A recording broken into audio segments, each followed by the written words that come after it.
ain't done. Ain't nothing to it but to do it, brother. Let's roll. In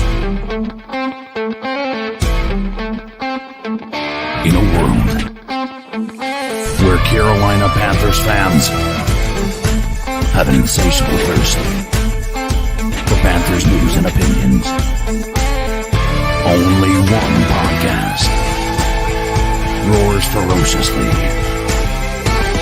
It's the C3 Panthers Podcast. Hey, now let me welcome everybody to the Wild Wild West, a state that's untouchable like Elliot Ness. The track hits your eardrum like a slug to your chest. Pack a vest for your Jimmy in the city of sex. Oh, my bad, I didn't see y'all there. What's up? My name is Cody Lashing, here back with another edition of the C3 Panthers Podcast. What's up, people? Today, we're going to listen to David Tepper lie to us all, baby. We're going to see what he has to say about Frank Reich. About Scott Fitterer. Dude, there's so much, man. I really hope that today our media does right by us and asks the type of questions that we want to hear, man. And I have something I want to say to everybody as well. But before we do that, man, let me welcome my brother from another mother. You know him. You love him. Dizzle Allen in the building. What's up, brother? What up? Sorry about the mess in the background. This is some stuff from my new monitor, so bear with me. Man, I'm just happy to be here. Don't have very much of a voice. I'm obviously getting a little sick, but hey, man, it's can't be worse than what we're about to hear from David Tepper today, right? Hey, well, I certainly hope what David Tepper has to say is worse than how you're feeling. I hope you get better soon, brother. Moses Marinara is also sick too, man. It must be going around right now. No. Yeah. So look, before we start, I wanted to say this. There's been this notion that no one will want to play for the Carolina Panthers, and pardon me. Oh, I also have some construction going on in the background. So if you hear banging noises and drills, well, you know what that's coming from. But there's this notion that no one's going to want to be the head coach of the Carolina Panthers. And CK, I said this online. There's only 32 NFL head coaching jobs in the world. Whenever you have an opportunity to coach at the NFL level, a professional football team, it's like that opportunity doesn't come around too often. Then you have to put on top of, if you were able to turn around the Carolina Panthers, like, you would be a legend, man. You would be a legend. Out of everything that has gone wrong for the Carolina Panthers, I mean, you would become a household name in no time. CK, what do you feel? Do you feel like we're going to have a hard time attracting people to come here? Dude, here's the thing, is if you're only interested in going to a place that is ready to win day one, I mean, you're not really proving that you're a good head coach, right? So part of me, I agree with that, but the other part of me is like, there's also the other piece of this is, think about the situation that, somebody who goes to the Bucs are going to inherit, right? If for whatever reason they get rid of Todd Bowles, which by all accounts, the performance they're having this year would indicate that he's going to be one of those people that have the axe. That's going to be a more appealing place for a couple of reasons, but the roster is a win now roster with a few pieces that need to be added. Ours isn't. Ours is a complete rebuild.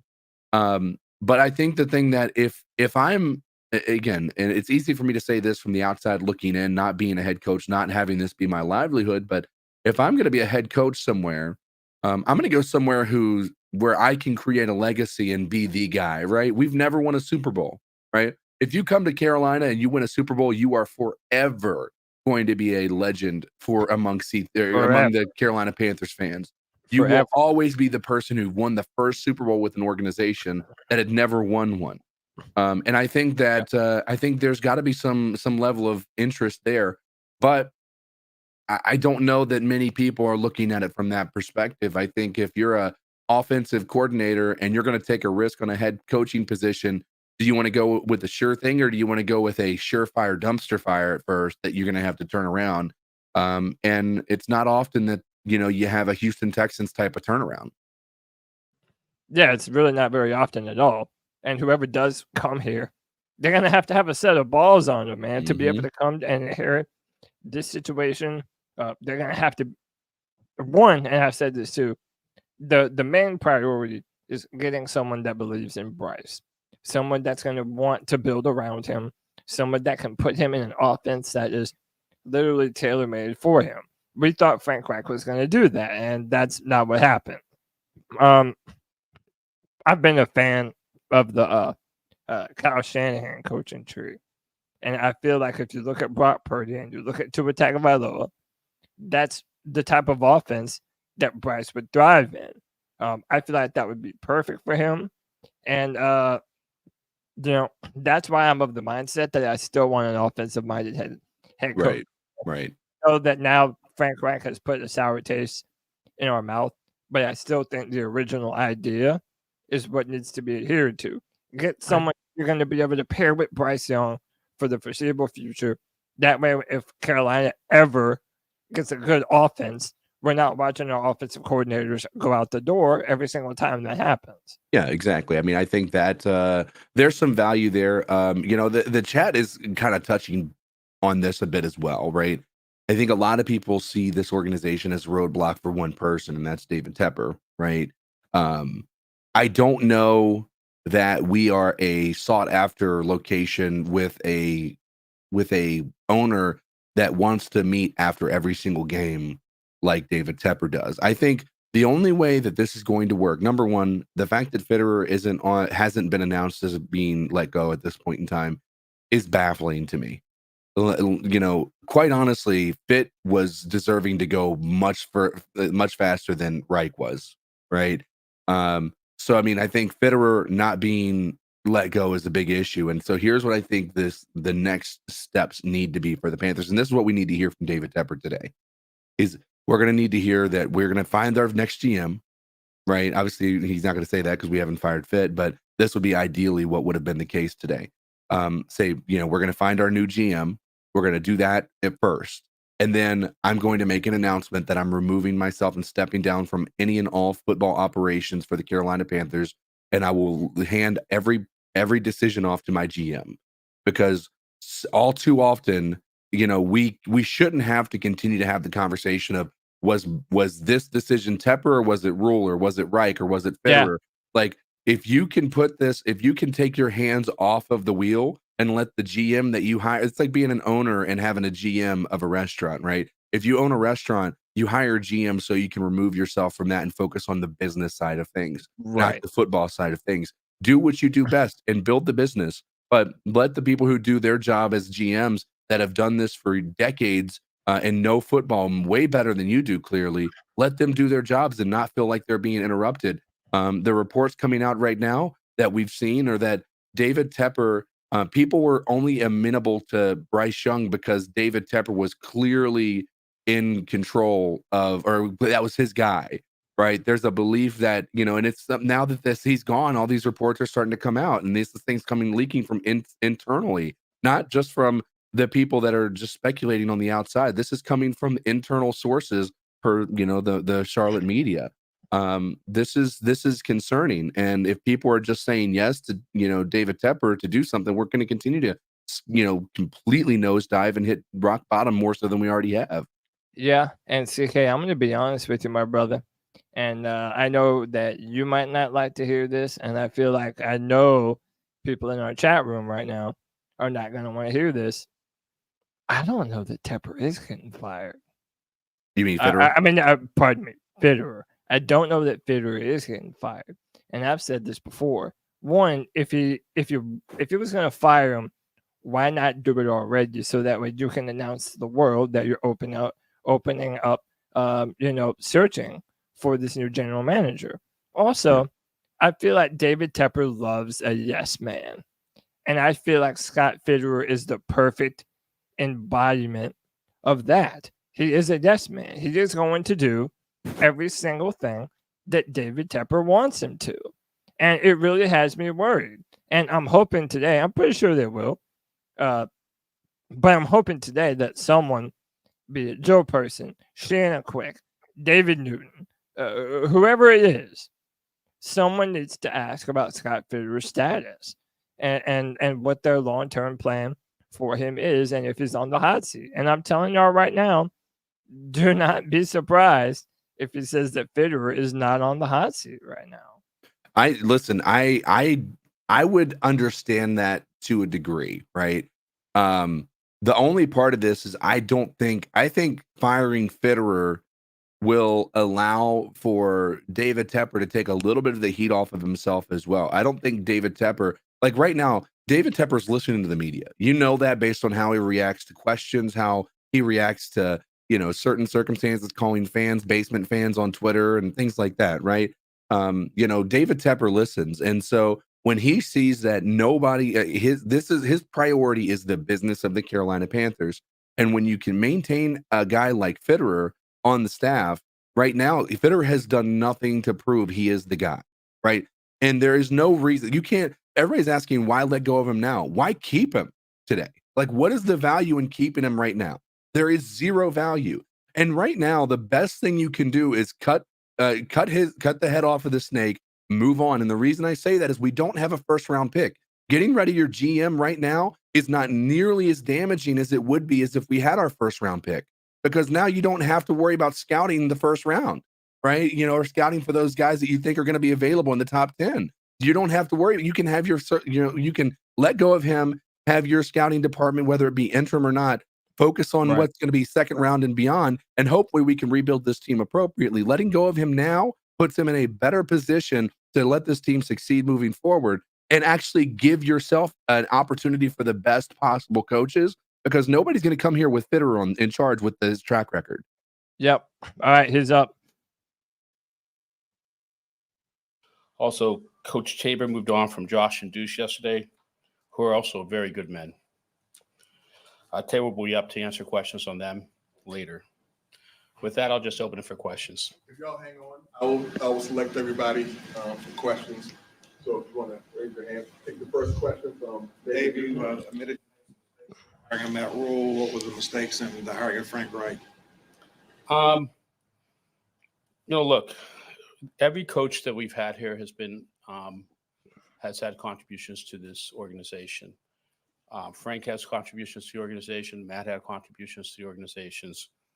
And, quite frankly, if I had my druthers, I'd like to have a coach here for 20 years or 30 years, if I can do that.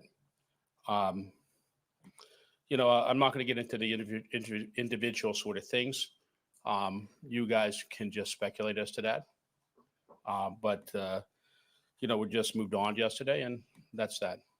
Okay, first we'll have That's that. Hit him hard. Our media better do right by us right now. 30 and 63 since you became owner. I think it's the second worst mark in the NFL, one of the worst marks in pro sports. You're about to hire your fourth head coach. Do you need to reevaluate the way you do things in terms of, maybe using a search firm in this hiring process, but also in how you manage day-to-day operations here? Look, things are constantly evolving, and they'll continue to evolve. And Evolving. trying to make things better is what you always try to do. Obviously, that record's not good enough. There's no hiding it. It is what it is. Like everything in this sport, everything's It's dog shit. Just say it. It is every week. That record's that record. And like I said, it's not good enough. We're going to self-reflect and make it better. Dave, Dave, Welcome, you Mr. fired Tennis. 3 coaches during the season, since the time you took over. Do you feel like that is going to make it more difficult to get a quality head coach here if you choose to hire someone next year? No. I think that, I don't know, and again, I'm not going to get into it here, but I think that, there are different reasons why different things happened in each case. You guys see, like I said, everything is out in the field. Everything is known over time. And I think people know it. The league knows it, and people in the league know it. So I think that if we were... What are you even saying? Everything was perfect, it wouldn't be the case. And everything was good, it wouldn't be the case. So it's not as if it's not known out there, reasons, and, that will be something for people to decide. Just generally speaking, and not here, but and not that this matters because this is here. But, in other aspects of my life, we have people for 20, 30 years that work for me. Nobody ever leaves me. What the fuck does that even mean, you dumb asshole? Phil Orbit and Yeah. Josh Klein. When Matt was hired, you preached patience and it was kind of a year-over-year evaluation. Frank gets fired 11 What weeks a in. dumb fuck. To what extent was that due to maybe a philosophical shift in how you view timelines for a rebuild or turnaround? Look, as I said, there are reasons for each individual situation. I think you Not guys, answering. upon your own reflection into looking what happened through the season, can understand that. You're around town, for those that are around town, and can know the reasons. Again, I'm not going to get into that into those particulars, but I do have patience. I'm just not. My reputation away from this game is one for extreme patience. There's no reason why that doesn't come here too. It does. Now, that patience comes with good performance and things that you want to see progress being made on different aspects. And as I said, I would like to have somebody here for 20, 30 years. I'd like to have somebody that would say eulogy at my funeral in 30 years. Okay, maybe it's 40 years, I hope. But that's what I'd like to have. Next we'll have Mike K. and Eric Spanberg. These are the worst answers ever. You talked about your patience. It's a lot of preaching that I'm doing. So. You talked about your patience.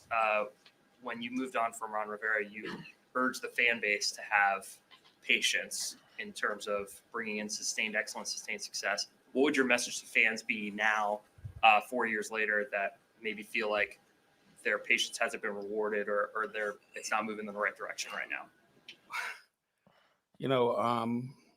Every week, I watch these games. I've watched, been around football for a long time. And listen, once upon a time, I was just a fan, poor kid in Pittsburgh. That's what I was. Nobody cares. We what know it is this. to be a fan, and every week we come in, as part of us are fans. Okay, Nicole and I sit in that box, and we live and die. This doesn't make you more likable. So I understand how the fans, and I understand their frustration, and I appreciate that. I can just say this: we will make it better. I'm not promising that's going to happen tomorrow, but it may. Okay, football is a really interesting thing. What can happen in 2 or 3 year time span? And what you're trying to do is have every single building block you can for an organization. And in this organization, while you don't see it, because all you see is on the field, but you guys may know it or may not know it. But behind the scenes, there's been a lot of different changes in the building and a lot of things that have become a lot better inside the building. And just how different people communicate, health, strength room and medical people, football operations, nutrition, all those things, all those building blocks underneath the surface have gotten better than when I stepped in the door. Listen, they may be easier things to do. Better? Okay. And so when we have to make sure that the other things that the fans can't see is better too. And also I would say that for, engagement with past Panthers. And that, we should invite you to talk to people who, legends that were here at the Panthers. Oh my God. So we have not gotten what the fans see every day, right? I understand their frustration. We share that frustration every Sunday with them. Now we got Mike K. and Eric He's Spanberg. such a terrible In speaker. April, you said when you guys drafted Bryce, you said that he was a point guard style distributor who could elevate the talent around him. My question to you is, do you feel like you've put enough around him for him to elevate? And with that said, how will that evaluation of the roster in the next 6 weeks factor into how you evaluate the front office? Look, They need to just ask there's about a the lot front that goes office. into what the success on the field is every week. When it's roster, some scheme, how you practice, a lot of things. And obviously we can be better in all phases of that because the product on the field is just not good enough right now. It just isn't. And so we have to try to make every one of those phases better and whatever it takes to make it Not better, we're answering gonna the try to question. do it. Not answering the question. Dave, you've obviously had a lot of changes, not just on the football side, but on the administrative side, also with Charlotte FC. And you just mentioned a few minutes ago that you're patient. So Why do you think there is so much constant churn in this organization, and what can you do to stabilize it? It's that's an interesting question when you talk about that churn and then what the results are, for that churn, what you call churn. Every case is something is done here. It's not just done because it's done by idle wish. There's a reason and there's a purpose and there's a result and the things goes on. When you talk about the different parts of this this franchise or this building, if you're referring to the business, you're a business guy. When we came here, there were 10 events a year in this stadium, basically. If you talked about the fucking events, dude. I think we did 42 events last year. Oh my God. In this field, not counting high school football that we brought back for the first time in this stadium and other things like that, other type charity I things. fucking so hate not even him. counting those sort of things, but major I hate him. events. Who did you buy, the Panthers or the Brought soccer stadium? to Charlotte. The stands are full. If you were at that last game with Miami, it was a joyful sort of experience when Messi came to town, and I think the fans were elated in that sort of, in that point. Not And there have Panther been fans. Highs, there's been highs and lows everywhere. Every game there's some highs, there's some lows. Gano's big kick. When Eric Reed was here for the first game, so it's highs and footballs and other places. But when you look at, said you're stands are asking a full. business question, I answer a business question. When you look at us and how we have and how we do business, and now are we successful in pulling off all these different events we put here? Yeah, we are. And what we've done is really led to higher economic impact for Charlotte. And we look at the future for things like that as things that we might do in the future, whether they're an entertainment venue that maybe 80 more sort of small concerts, 3,000 to 5,000 people that will bring people down there. We'll bring that here. Nobody We think we brought cares a lot about of the economic- concerts, bro. Economic development. That's Why are just you how we talking have. about The fucking numbers show it, concerts? and you know the numbers. So I don't think that when you look at the management team and you look at the stability of the management team now, and listen, you're always trying to make it better. But I think we have a pretty good management team on the business side right now. And we are pulling off pretty seamlessly all these events. Thank you very much. That's not what he asked. Hey, thank you. This is the last question. Thank you. The last question. Yeah.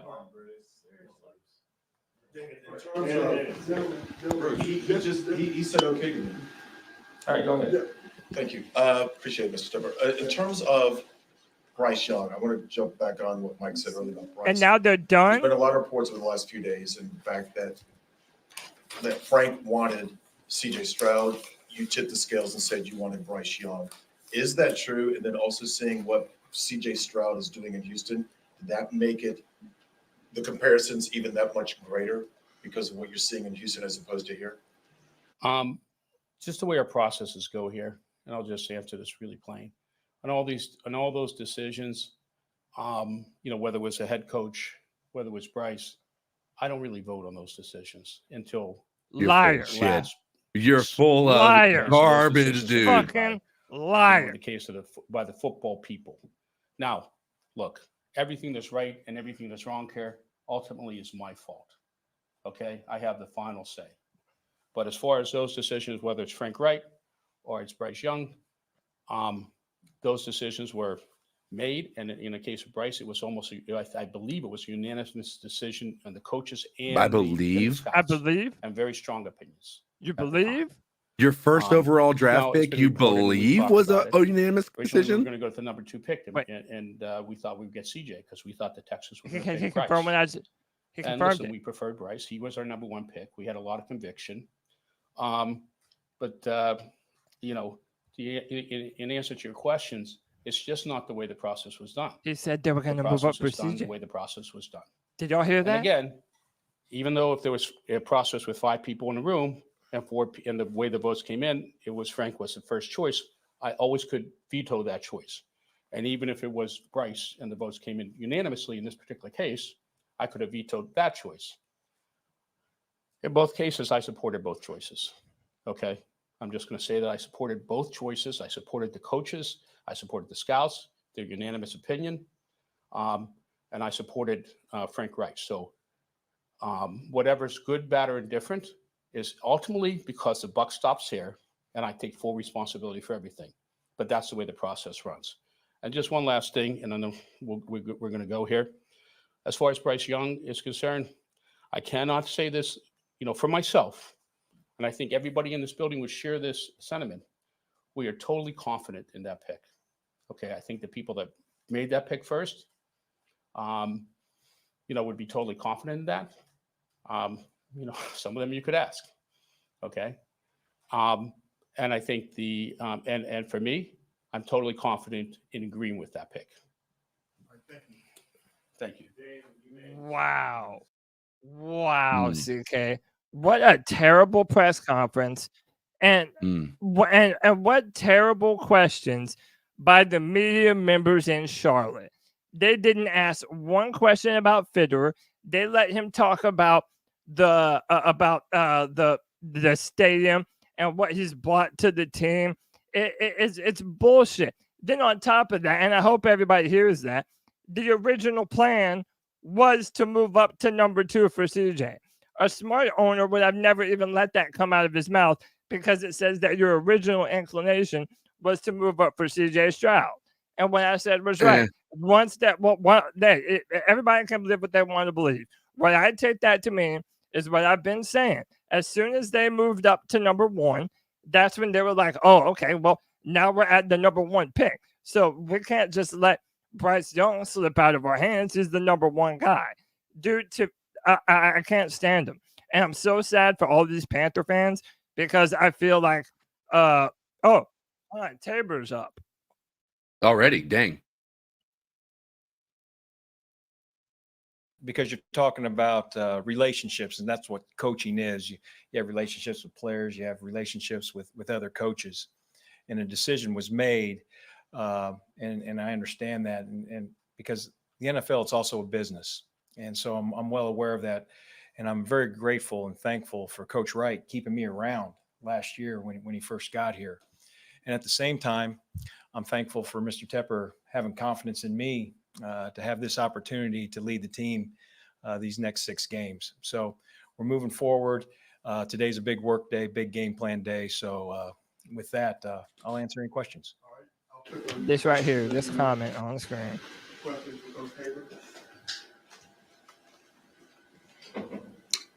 Coach Tepper, Kyle Bailey, WFNZ. What directive, what mandate have you been given for the rest of this season? What do they want to see out of this postseason on the horizon? Like, what are those checklists that need to be hit? Well, I think obviously everything that we're always trying to do is put ourselves in position to win games. And that's what we're working on. I mean, really what we're doing right now, and I know it's very cliche-ish, but there's a process. And Tuesday's process. We got to win today to set us up for tomorrow. And if we can do those things, I always say that sets you up for success and gives you an opportunity for success on Sunday. And that's what we're trying to get done. Yeah, Chris, how much did your changes you made yesterday with getting rid of Josh McCown and Staley had to do with the development of Bryce Young and trying to improve that? Well, first and foremost, I'd say this. I made those decisions, and as I mentioned earlier in my opening statement, coaching is about relationships, and I respect both those coaches as people and coaches, and I'm going to keep our talks in-house, and anything that we do, we're always trying to continue to improve our team. Alex? Hey, Chris. Thanks for taking the time. You were the interim coach for a game for one game in 2021 when the head coach had COVID. Yeah. What did you learn from that experience, and are there any lessons that are transferable into the situation you're in now? No, I think a lot of things that I learned there. It happened a couple of times. Also in the spring, Coach got COVID during OTA, so I was responsible for the team during the week there. And then when we played San Francisco around Halloween, I believe it was. Things that you learn. I mean, I have my special teams area now, and really just kind of expand everything. You know, I have to oversee offense and defense and game management, but those are a lot of things that I'm always doing anyway. It's just now I just have to have a little bit more of a peripheral view. Yeah. This will be the second and or third play caller that Bryce will be having this year. Will this Will this transition be fluid for him? I think Bryce will do great. Thomas will call the plays, and Thomas has already called. Coach, elaborate a little bit on that with Thomas Brown regaining play calling abilities with Jim Caldwell looking over. Speak a little bit to how that relationship will kind of work and how you will have conversations with him on the sideline.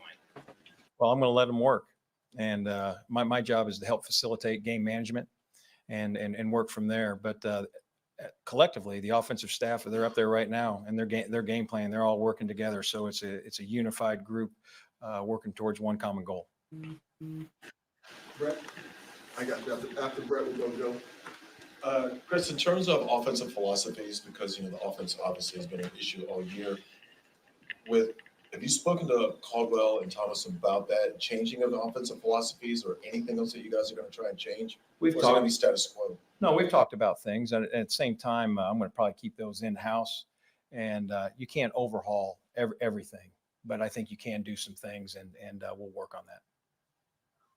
Two-part question. Were you given any sort of assurance, might not be the right word, but were you told you'll have an opportunity to have this gig full-time?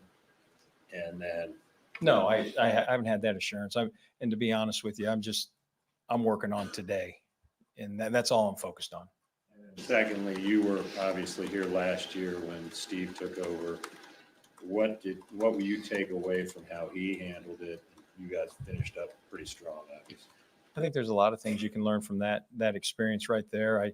I think it still goes back to just winning the day and winning the process. And like I said earlier, I know it's very coach speak and those things, but I do believe that because in this business, I mean, the NFL train is always moving, and the NFL monster will eat you at any time, and you need to be prepared, and you need to take the proper steps to set yourself up for success. And that's what we're trying to work on right now.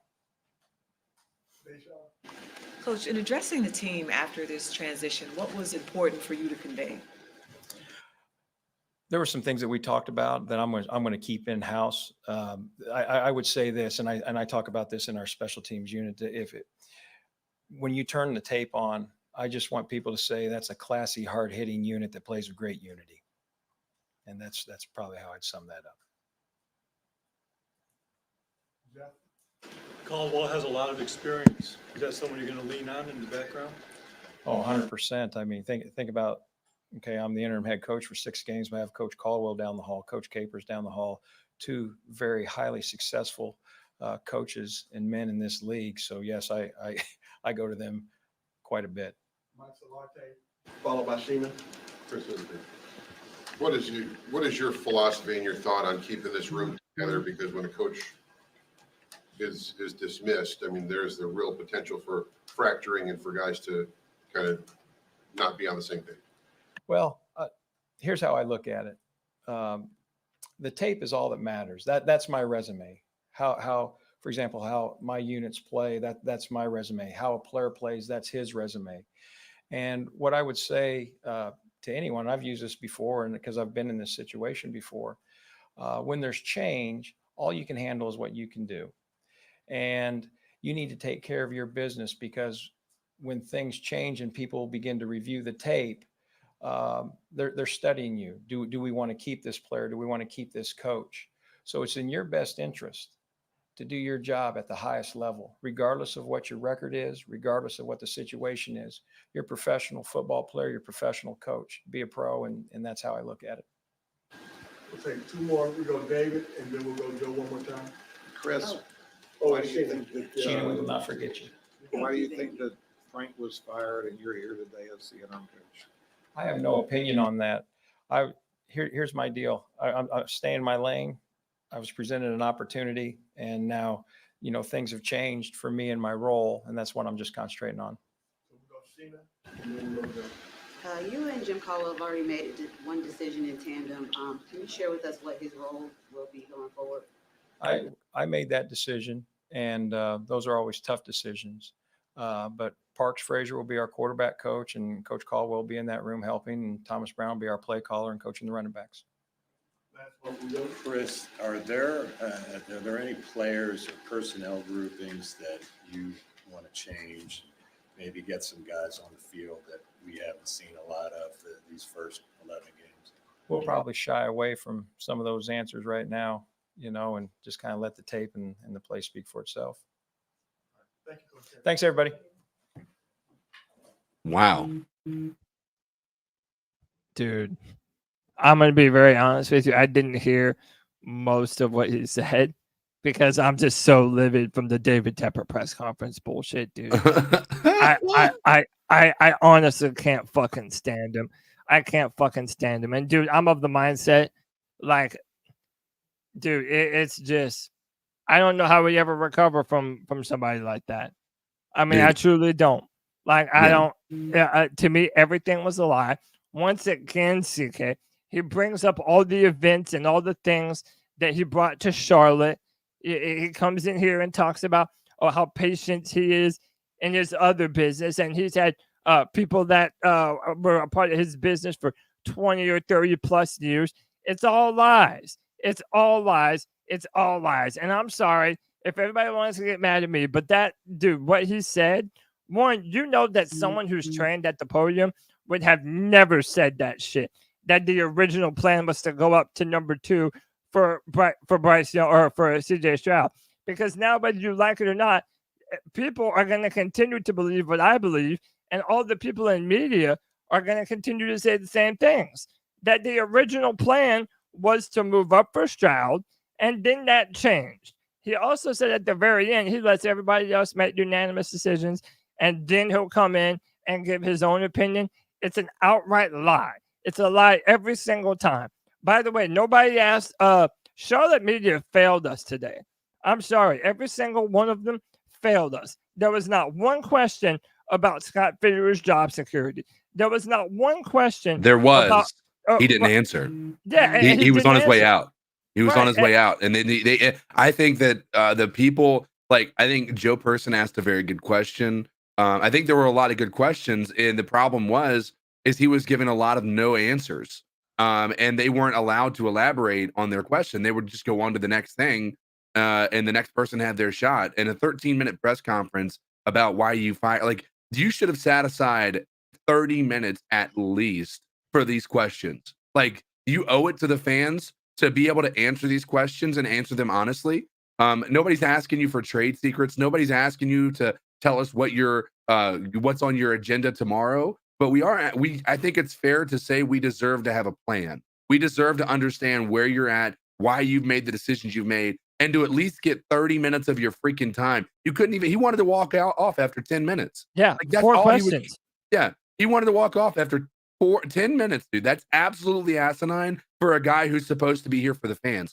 It's unacceptable. Why even call the press conference? Oh, it's unacceptable, dude. You're not going to answer the questions, and you're only going to you're not going to give an answer. You're only going to answer 4 questions.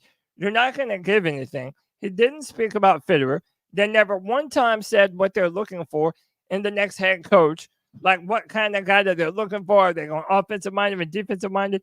Why did David Tepper even feel the need to drag his ass in front of that podium and say anything at all? It's so frustrating, dude. I'm so pissed off right now. I don't have faith that we'll ever get anything right. I just don't. I don't at all. Like, you're always so rude. You're never answering questions. You're always bringing up other shit that doesn't have anything to do with football. And then, okay, how about this? He said that the stands have been packed. They've been packed. Yeah, David, with opposing fans from other teams.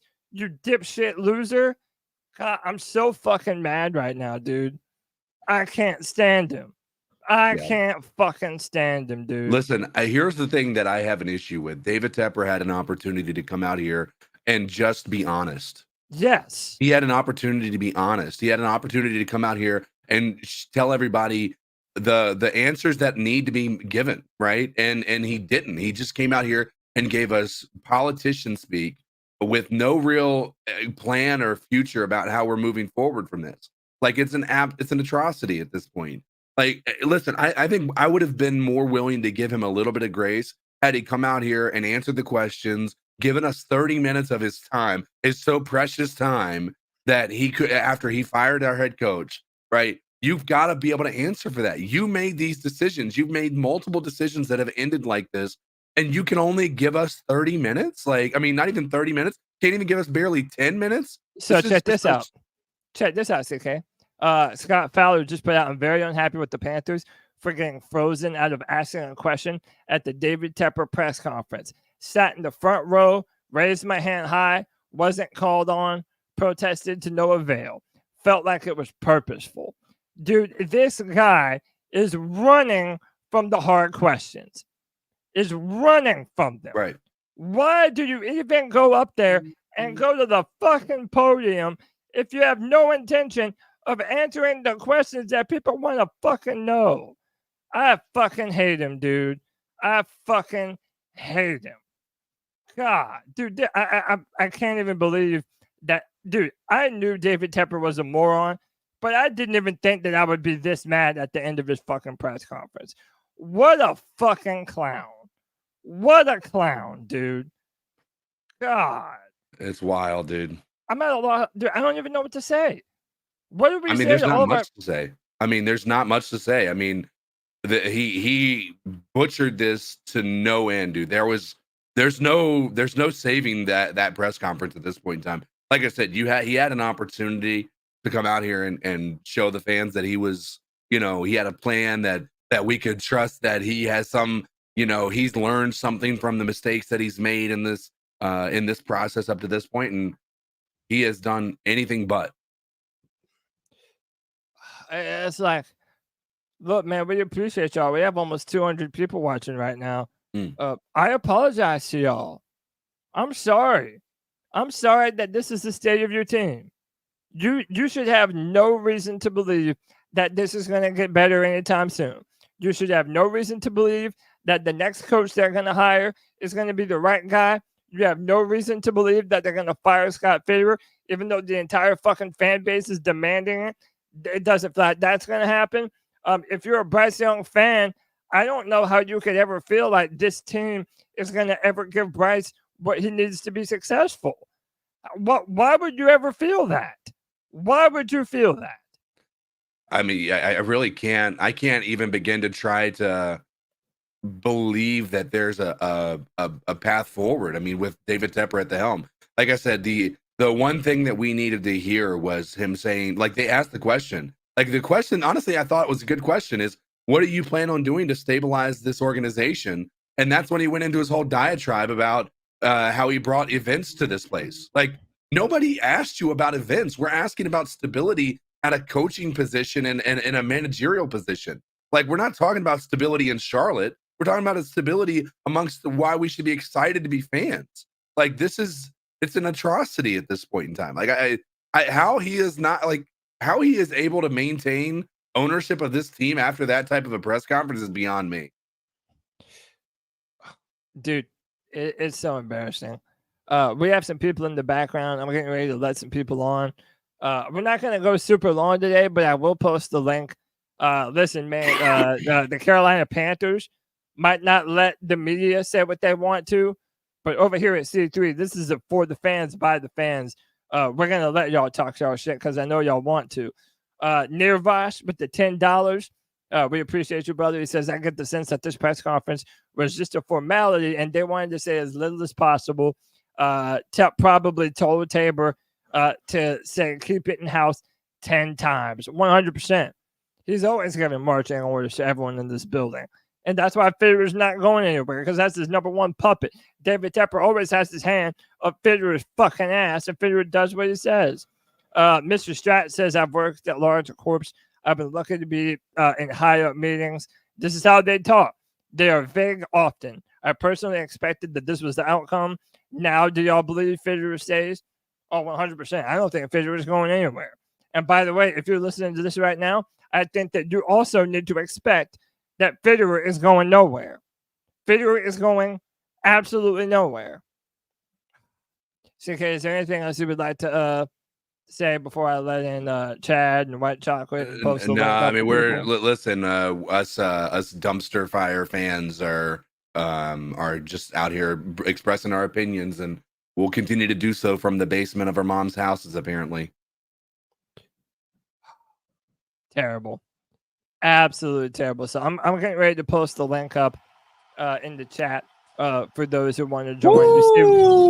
You see we already got the boys.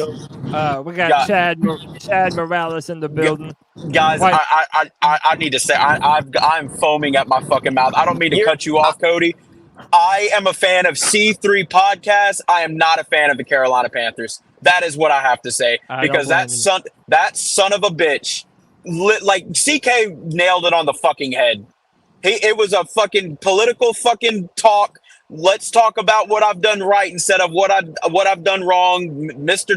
Bullet Dodger, he is the biggest piece of shit that I've ever seen in a sports team, period. Like, I cannot fucking believe that he wanted to talk about bringing fucking events to Charlotte. Who fucking cares about events? You know what we're here for? The Carolina Panthers. You have opposing teams. Their fans are swarming and are taking over Charlotte. And you're just going to sit idle and not say a gosh darn thing about anything or take accountability for you being a complete fuck up? All right, like, what the fuck was that? You know what I got a problem with, Chad? Go ahead, brother. Go ahead. Hey, can you hear everything Cody was talking about? There is zero accountability. There is zero reason. He gave us zero reason to be excited about this team. He goes on and he talks about all these events. Does he not realize this is a Carolina Panthers presser? It's not a freaking Charlotte, North Carolina press conference. It's like he's dodging all the questions. And then, I just saw the thing. Scott Fowler got completely fucking nope. You're not asking me a question. He has a grudge against Fowler, and he knows that Fowler is going to ask the questions that fans want to hear, and that pussy tapped out. He said, "Nah, I'd rather fucking not." What a pussy. I hate this fucking team and what he's done. I've been saying it in the chat, and I'm going to say it live for people to fucking hear. He has ruined my fandom of that team and what I grew up watching. That man is scum, a shit hole of an owner. I have no words. The worst part is that it's like how, like Cody said, like what did he give us to be excited for? He didn't say anything about what he thinks the next coach is going to be. No one was able to get a question off about Fitter, and then he's up there and he lies about the roster decisions and all that. Like, bullshit. We know you've been having your hand in the cookie jar. You could have just admitted that you've been in this collaborative process yourself. It's just like, come on, man. Like, at least admit the obvious things. I'm done. It's going to be insanity. Go ahead, bro. I'm sorry. You good. I was going to say, all this shit has to happen when I'm training for a new fucking position. So I didn't get to hear any of it. But apparently, you're probably better off, honestly. Yeah, good for you. You probably know more than we do at this point. Yeah, 100%. You didn't even need to watch it to know what he was going to say, dude. You lucked out not seeing the game and not hearing his bullshit. Well, on Spaces, I said I don't think Scott Fitter's getting fired because he would have gone with the coach. Right. Yeah, and dude, I want to say this, Cody. Yeah, the CJ Stroud thing. What a fucking moron for saying that. You don't go out loud. You said it out loud for everyone to hear. He said that the original. They were going to take CJ Stroud at pick 2. He said that the original plan, which is, by the way, what I've been saying for fucking months now, is that the Bears and the Texans were going to swap spots, and the original plan was to move up for CJ Stroud.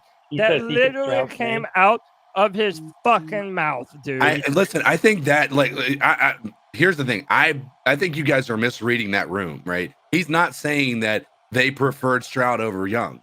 Like, that's not what he said at all. He said we were planning to move up to 2 because they had a deal with the Bears and the Texans to move up to 2, and the Texans would then move up to 1 with the Bears. And then the Texans backed out of that. And then that's when they moved up to 1 and they got to get their preferred guy.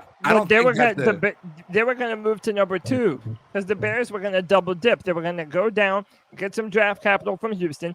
Then they were going to go down to 9 to where the Panthers were picking. And everybody knows that the Houston Texans were going to draft Bryce Young. And the Panthers knew that. And this is, again, no, I can't confirm anything. It's all just speculation. But so far, I feel like I've been right this entire time that they moved up to number 1. All the media was saying, hey, Bryce Young is the guy. David Tepper has had nothing but egg on his face since he became the owner, and he felt pressured to make sure that they took the best available quarterback at number 1 since that's where they were picking. Can I prove that? Not at all. But is that what I feel? Yeah, you bet your ass. And I think David Tepper is the one that's making the final decisions on everything this organization does. So wait a minute.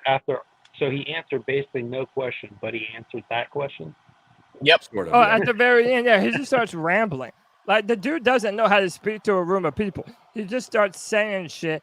And it's like, dude, he's so bad on the microphone, dude. He's so bad.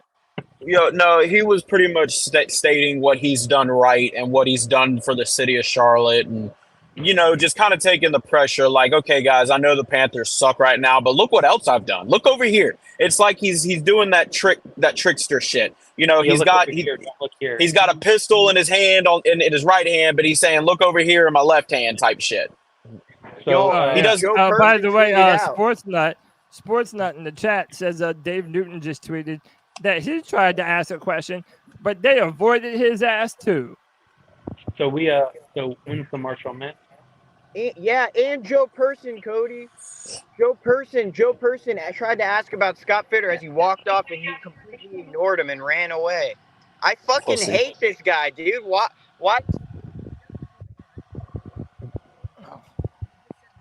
Man. And by the way, if anybody would like to join and to get out and you need to vent, hey, I welcome y'all to come in here, man. And hey, I'm gonna welcome somebody who is a legend in the cat calls. We love this dude. It's the homie D from D. What's up, bro? Cody, C3 D, family. what's up with you, brother? How Hey, you doing, what's man? going on with you? Hey, always happy to talk to y'all and see y'all. The circumstances, not so much. You know what I mean? I listened to the press conference. I was already skeptical going in from the moment I heard that there was going to be a presser at 10:30. But I said, okay, you know what? I'm going to hear him out. This has been a humbling experience. Maybe somewhere, you know what I'm saying? Something hit this dude. The lack of talk of Fitter, that was just so evident. But if you notice how in the very beginning, well, I'll be selecting who ask these questions, this and that. I didn't even have to hear about that tweet about where it seemed like some people weren't getting to ask questions that they wanted to ask. And that's because these people read the same articles, listen to the same shows that we do. They already knew that them real questions, them questions that would actually make him be uncomfortable, he was not going to have that whatsoever. And just like everybody has said today, I did not become totally livid until he asked how to structure the stability of this franchise. Key word, franchise. And the words that came out his mouth. When I first got here, we were only doing 12 concerts and events. And I believe this year we have done 42. The question was franchise, okay? That ain't got nothing to do with it. I'm not surprised Brian Burns hasn't put no pen to ink. I'm not surprised that any real free agent doesn't want to come here. I'm not surprised that any coach of any ilk and any kind of form of reputation would want to come see this dude. He's not even entertaining being horrible. At least sometimes you find the owner, Mark Cuban, at one point before he figured it out, at least he was entertaining. This dude is embarrassing. He is horrible. Poor Bryce is going to need a therapist after this. Literally. This, and I want to say this, I wish we had a platform yesterday. You got rid of Deuce Staley because Deuce Staley is not a yes man. Deuce Staley is a dude that if something's not right, he's going to speak on it. And if you noticed in the preseason, everything in camp, they couldn't keep the camera off Deuce Staley, motivating and doing this, making it seem like Deuce Staley was this major piece. By week 1, we hadn't been able to find Deuce Staley. And I believe Deuce Staley was pointing out major flaws, and he wasn't being just ho-hum about it.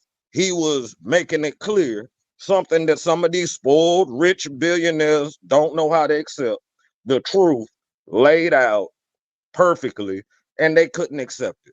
And Frank, playing Granddaddy Frank, Kumbaya Frank, let's keep everything together type of thing. Let's keep Deuce out the way. Deuce still has a job. Let's take the play call from Thomas Brown, because if I don't take the play call from Thomas Brown, they're going to fire Thomas Brown. I believe all those things came into the equation. There's a civil war going on in Charlotte. Yes. Well, there was one until they just like put part of the side of it. You hit the nail on the head, D. There is And now- dissension in the ranks. And you think about it, once the toxicity overflowed out of the front office, it had no choice but to ooze down to the bottom. As they say, poop runs downhill. Okay, now it has infected the team, the product on the field. You saw the memes. Frank in 3 games aged 15 years. And he was the most optimistic dude in the press conference. Even Frank knew he was wrong. Yeah. Frank Frank could knew. tell you could have 1,000 things wrong in that game. And Frank Reich could tell you at least one good thing he saw.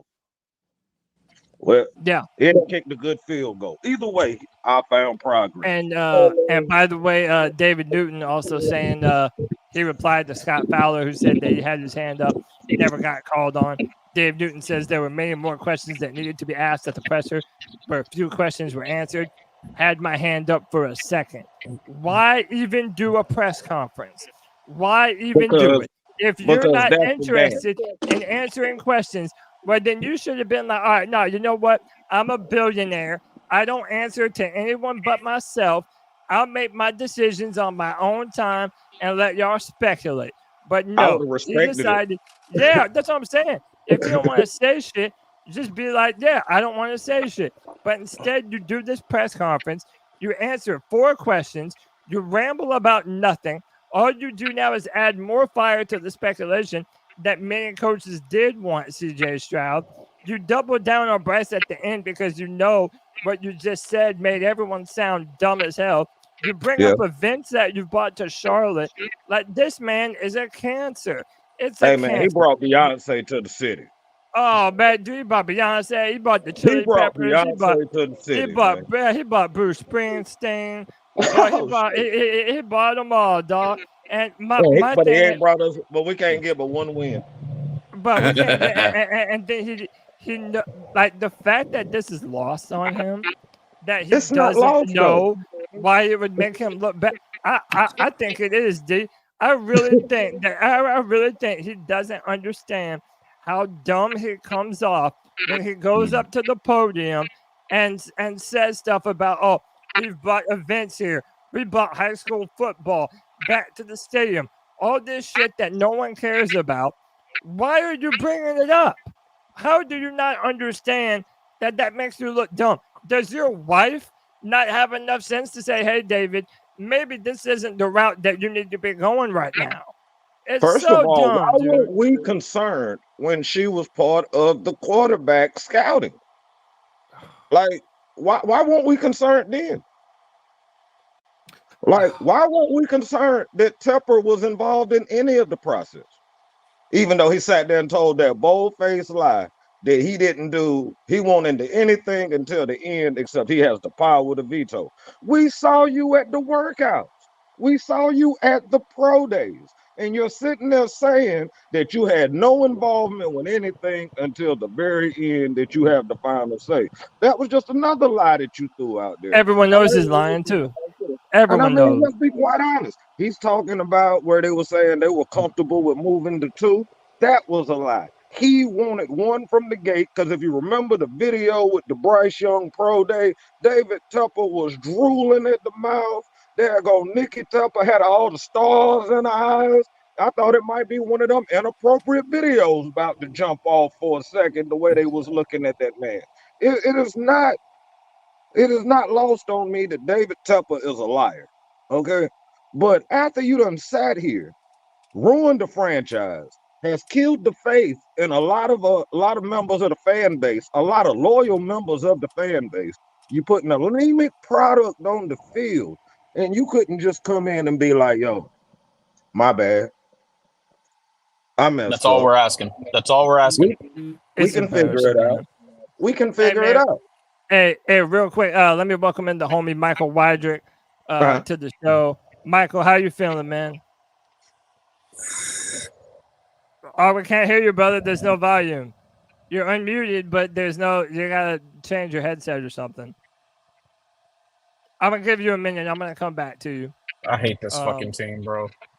I hear you, man. Like, dude, I hear you, and it's like it's not gonna get better. That's the problem.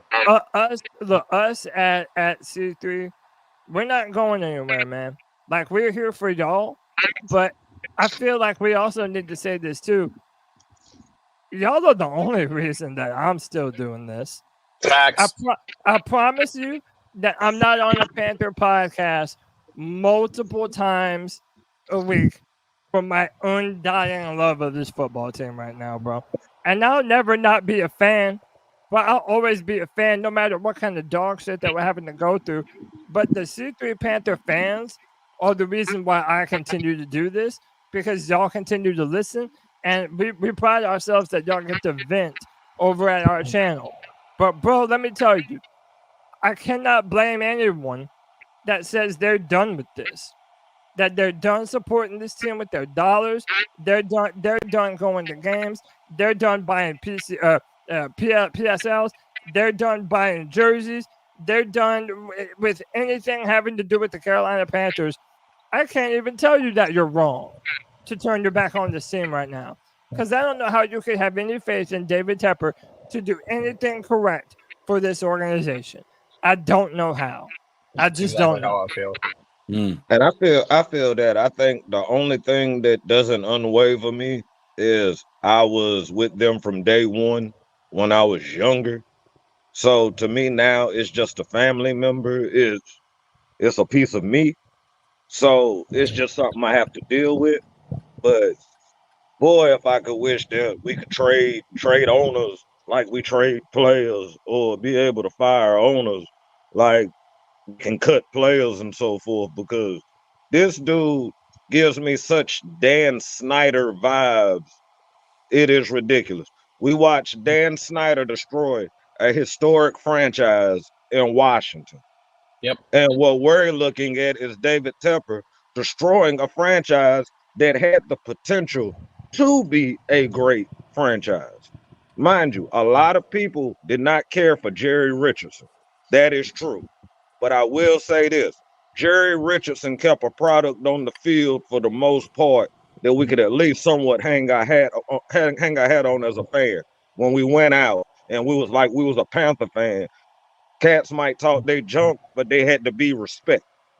Like, now you come out and say you a Panther fan, you're just a glutton for abuse.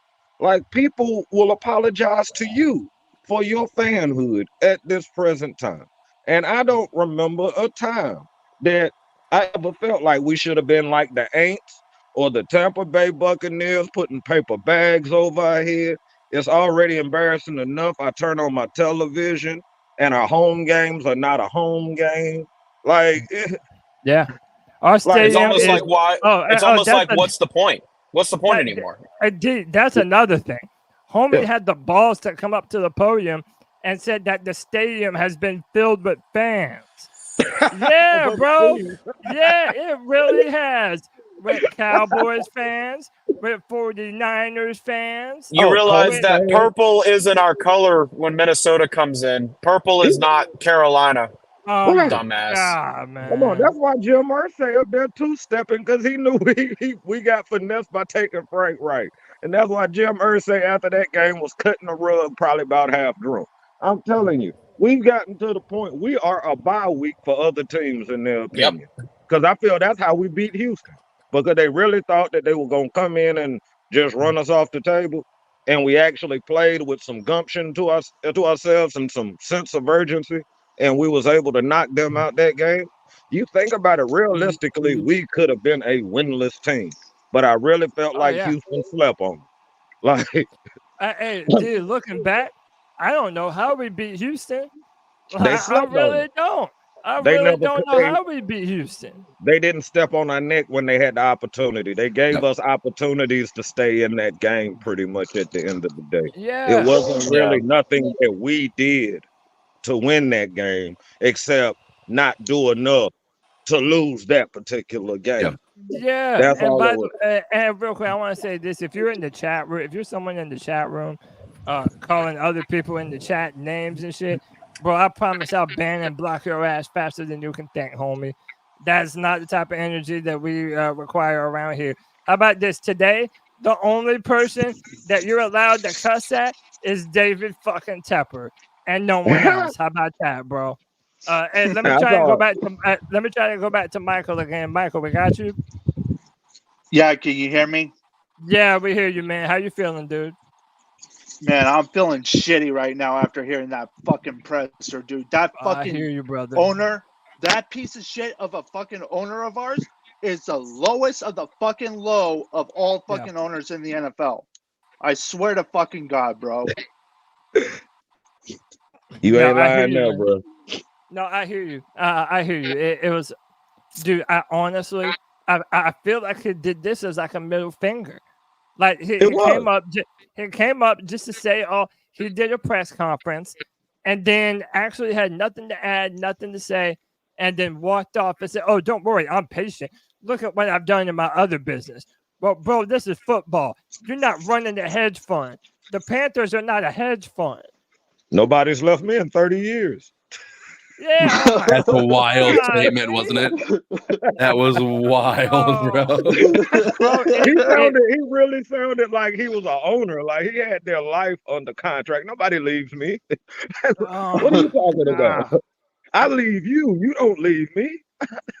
It Right. sounded like a straight up psychopath. Yeah. I really, man, we need to get some private investigators and find out what little weird junkie doing behind the scenes. Maybe we can force this out of here, bro. I'm telling you. And by the way, these are the types of comments that I'm blocking, like dumb shit like this. Bro, you can just fuck right off, home dog. Hey, but you know who we do love? Our fans from across the pond. Appreciate you, brother. Dexter Henderson, with the 9 pounds, bro. We appreciate it. Says, I feel sorry for all Panther fans. Whoever we bring in, coaches, players, we will never win a Super Bowl with the owner that always steps on experts' toes, always pounding on the fans. Thank God for C3. Hey, man, we appreciate you, Dexter. We appreciate all of you, man. We got 213 people watching this right now, man. Like the C3 fan base, we hope that we provide a service to y'all, man. Just, hey, talk anything that you need to say right now. We're all going through it. Like my man, the base senpai says, I feel like my friend just died. Oh, it feels that way, doesn't it? It feels like we just lost a loved one. You know what's wild about this is, like, out of all the things that could have been said, like, it feels like David Tepper did the worst possible thing he could have ever done. Like, he had so many opportunities to kind of build this situation back up, and he somehow made it worse. Like, I don't know in what world did he not talk to a PR guy and say, like, hey, listen, we need to maybe address the elephant in the room with this press conference. Like, this was just wild that it went as bad as it did. Like, you coming into this press conference, I don't think it was possible to dislike Tepper any more than we did. And somehow this dude, if he can accomplish the things that he's accomplished to make us dislike him, and he could change that to the things to make this team good, we'd be a Super Bowl contender next year. Like, this dude, I don't get it, man. He does the impossible in the most negative possible way. It's wild. Hold my beer. Right. Well, honestly, I don't want to be talking about Super Bowl not yet, because honestly, I want to see it happen before I believe it. Because honestly, we've been told this so many fucking years ago that we've been wanting to go to the Super Bowl, and we did for like 2 years in a row. But honestly, like ever since we've had our all these coaches like going up and going, yeah, like we just can't do it anymore. Like it seems like our coaches don't give a fuck about us anymore. All right, I got a question. Oh, What? Go ahead. Well, hang on. Yeah. Before you ask your question, real quick, let me just get to a few of these super chats. Muscles Marinara says Tepper is a effing bullshit. Muscles, you have to forgive me. I'm not a natural born Italian, bro. I'm not even Buchach. You're gonna have to give me some pronunciation lessons on that. How about this? I know he's a biatch. I know that for damn sure. And Jared Lyman ended up donating a couple times. He says Tepper makes it sound like we're at fault for being mad. How dare you? I brought good nutrition to the team and live music for Charlotte.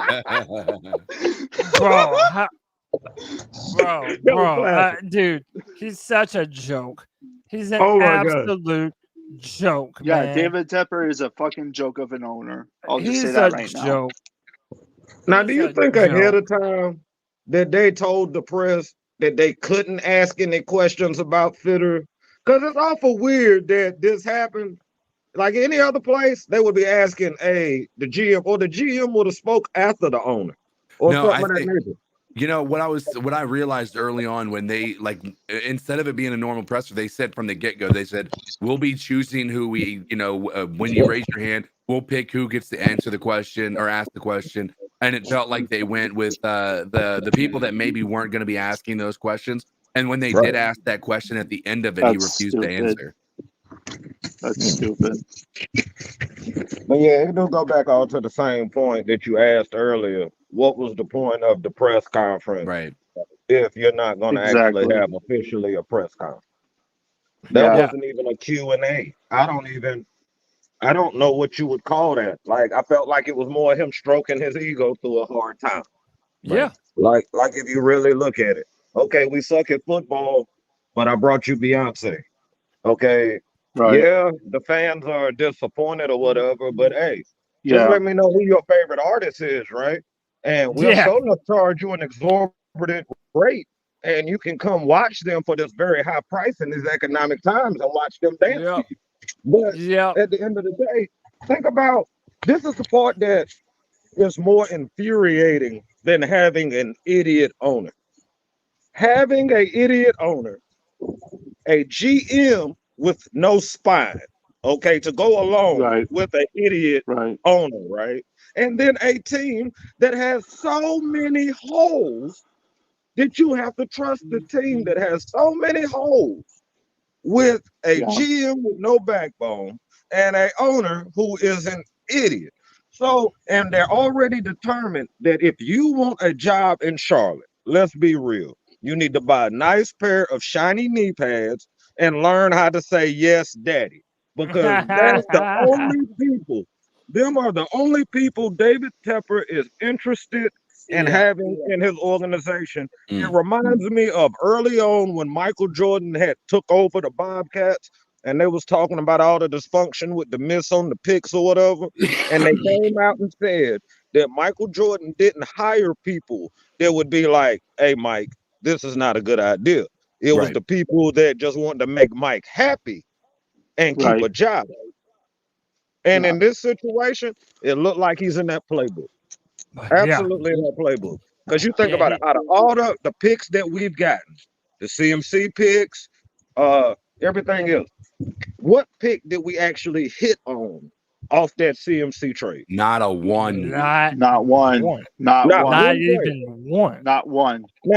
Now, when I look at the landscape of contracts and so forth, it would have been inevitable that Christian McCaffrey would have ended up leaving us at some point in the future. Right. My thing is this. We did it without getting anything that brought any kind of real production. D, how about this? D, how about this? You traded up for a quarterback and got rid of your number one weapon for the quarterback in DJ Moore. And by the way, they wanted Brian Burns instead. You said no, Brian Burns is a bridge too far, and then you're still not paying Brian Burns what he wants to get paid. Let's trump that no fucking sense. Let's trump that even further. We let Hassan Reddick walk out the door. Yeah, that was crazy. Reddick walk out the door. He's not playing for Philly for a large amount of money. He's not playing there for a large amount of money at all. I think he's making like $7 million a year. Yeah. You know how much better Burns is if Reddick is still on the other side of the line? And then on top of that, that was our best. That was our best pass rusher that we've had in the past. What since Mario Addison or Julius Peppers balling out? Pretty much. Yeah, Charles Johnson. Yeah, Charles Johnson. He had over 10 sacks. Hey, Hassan Reddick got snubbed for the Pro Bowl the year that he was here in Carolina. And now y'all see him thriving over there in Philadelphia, and that his success wasn't even dependent upon a good football team because he did that shit here too. Right. But to be quite honest, it's like we're allergic to ballers. Like we can get decent guys, we can get okay guys that have flashes or whatever, but we're scared to go get a star. I mean, like a cat that can really move the needle. Like, now mind you, our philosophy ain't really been out to go get the big guy. In any point of our history, just go. But at least at one point, we could at least draft guys that became a staple and a foundation of this organization. Now, at this point, if the guy is even halfway decent, I'm scared he's getting traded. Fitterer, as soon as Fitterer panics, he hits the trade button. Like no sooner than the moment. And then another thing, why is Tepper, if he is a hedge fund guy, admits that he's not a football guy, he was just a poor kid from Pittsburgh, right? Why do you have to meet with the coach every week? Yeah. Right. And then because of that, what coach wants to come and be micromanaged by a guy that he knows doesn't know football? Not exactly. You know what I said? When Matt Rule was here, a college coach that never had NFL experience, he let Matt Rule do what he wanted to do. There was reports that Tepper liked Justin Herbert, and so did the scout team. And he said, "No, I'm gonna let Matt Rule make that decision." And then, whenever you bring in a head coach like Frank Reich, who does have NFL experience, now you're gonna throw your weight around and say what quarterback we've been drafting? Bro, I can't stand it, dude. Well, I will say this. After this presser right here, and after listening to this and all the mumbo and stuff that went on with that, I have more grace for Frank Reich today than I've had since probably the early part of the year. Because I truly understand that Frank Reich was fighting against something he was not gonna win. We're hearing the talks now, like Reich wanted Stroud. Okay, cool. He wasn't getting that because Tepper and his wife wanted Bryce. Okay, cool. But what it sounds like to me, everybody that was really close to Frank, Deuce, Josh McCown, the cats that knew what was going on, are out the door. And we're going to Jim Caldwell, who was somewhere in the corner asleep, and now saying, "Hey, Jim, we need you to help with the offense." It doesn't make sense to me. I think every coach that the Panthers have fired in the past couple of days was a part of the group of people that were silenced on the quarterback that they want. And again, CK, I know you disagree with me. I'm just speaking what I feel. Right. None of this is facts. This is just how I feel. But I feel like D said earlier, there was a civil war going on in that building, not only on the quarterbacks, but just in what direction to move this offense in general. And that's why you see Chris Tabor and Caldwell being a part of the group that's firing people. So it's clear that they had some axes to grind as soon as Tabor was promoted to head coach. Like David Tepper didn't. Well, apparently David Tepper wasn't the one that said you had to fire Josh McCown and Deuce Staley. That was from Tabor. So what? Tabor and Caldwell. So what does that tell y'all? There are alliances and divisions in this Panthers coaching staff, and David Tepper has let that kind of environment run wild on this coaching staff. And it's unfair to Frank. And I didn't think that I would be saying that after how we was going, because I really did put a lot of culpability on Frank. I'm not going to lie. And I apologize to Frank openly if he was to even see this. It wasn't all you. It wasn't all you, but we could have still had a better product on the field than what we had. But when I see what he had to fight against, I can't no longer put him in that same breath. I just can't. Tepper has shown enough inaptitude and not caring to be that inept with that presser that I understand better now what's been going on in the last 6 years than I've ever had in the last 6 years. Yeah. A lot of things felt like speculation, or you put one and one together, make two. But when you start to actually see the evidence and you can't run from the evidence and it's right there in front of you, and you have to look at it at face value, don't get me wrong. Matt Rule was over his head, right? Okay, cool. But Matt Rule was hired by David Tepper.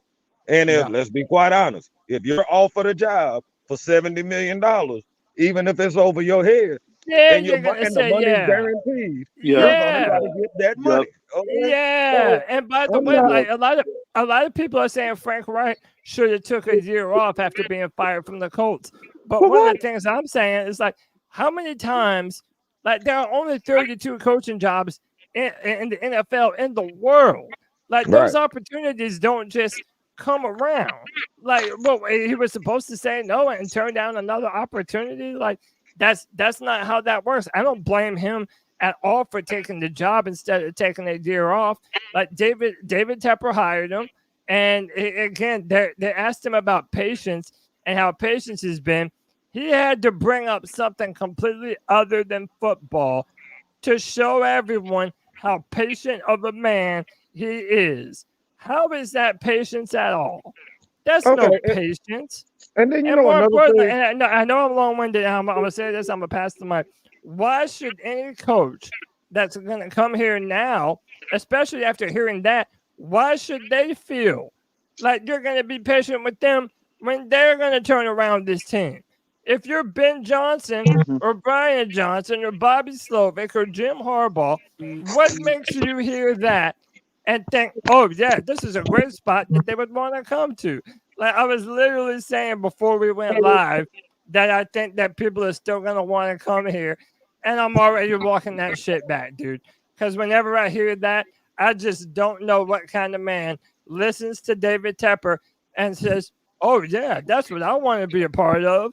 Like, how? I think what I found hilarious was when he was talking about the fans and he was a poor kid in Pittsburgh. For some reason, my wayward mind sits back and goes back, okay, so you was a Pittsburgh Steelers fan as a kid.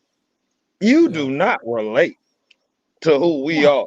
The Steelers never lost like that. Matter of fact, he was probably growing up in the time of the Steel Curtain. And you're going to They've had like 3 head coaches in 100 years. They've had 3 head coaches. And then he over here talking about, yeah, I get it. I was a poor kid in Pittsburgh. Well, I never remember a time in Pittsburgh history where they only had one damn win. Like, what? Right. I mean, literally, they're full of Hall of Famers. So what? You were just mad that they didn't win the Super Bowl that year? I wish I was just losing in the Super Bowl every daggone year. You know how I used to feel bad for the Buffalo Bills when they went to them 4 Super Bowls or whatever and lost. And you was kind of like the laughing stock of Super Bowls and stuff. I would rather be in that laughing stock than what we got going on. I'd rather just At least you were good enough to be there. I mean, literally. Yeah. I mean, the Atlanta Falcons are leading the NFC South, are literally the division leaders past the halfway point of the year. You can't convince me that if David Tepper would have just stayed the heck out the way and let that staff, let them quarterback coach, let the OC be a OC, we would be right there. Yes, injuries have beat our head in. Yes, that's true. But especially on the defense, they found a way to at least be somewhat decent to stay in a game. If we had mustered any offensive production, just any, we would be up for the division. And one, like we can say this for sure, he should have hired Steve Wilkes.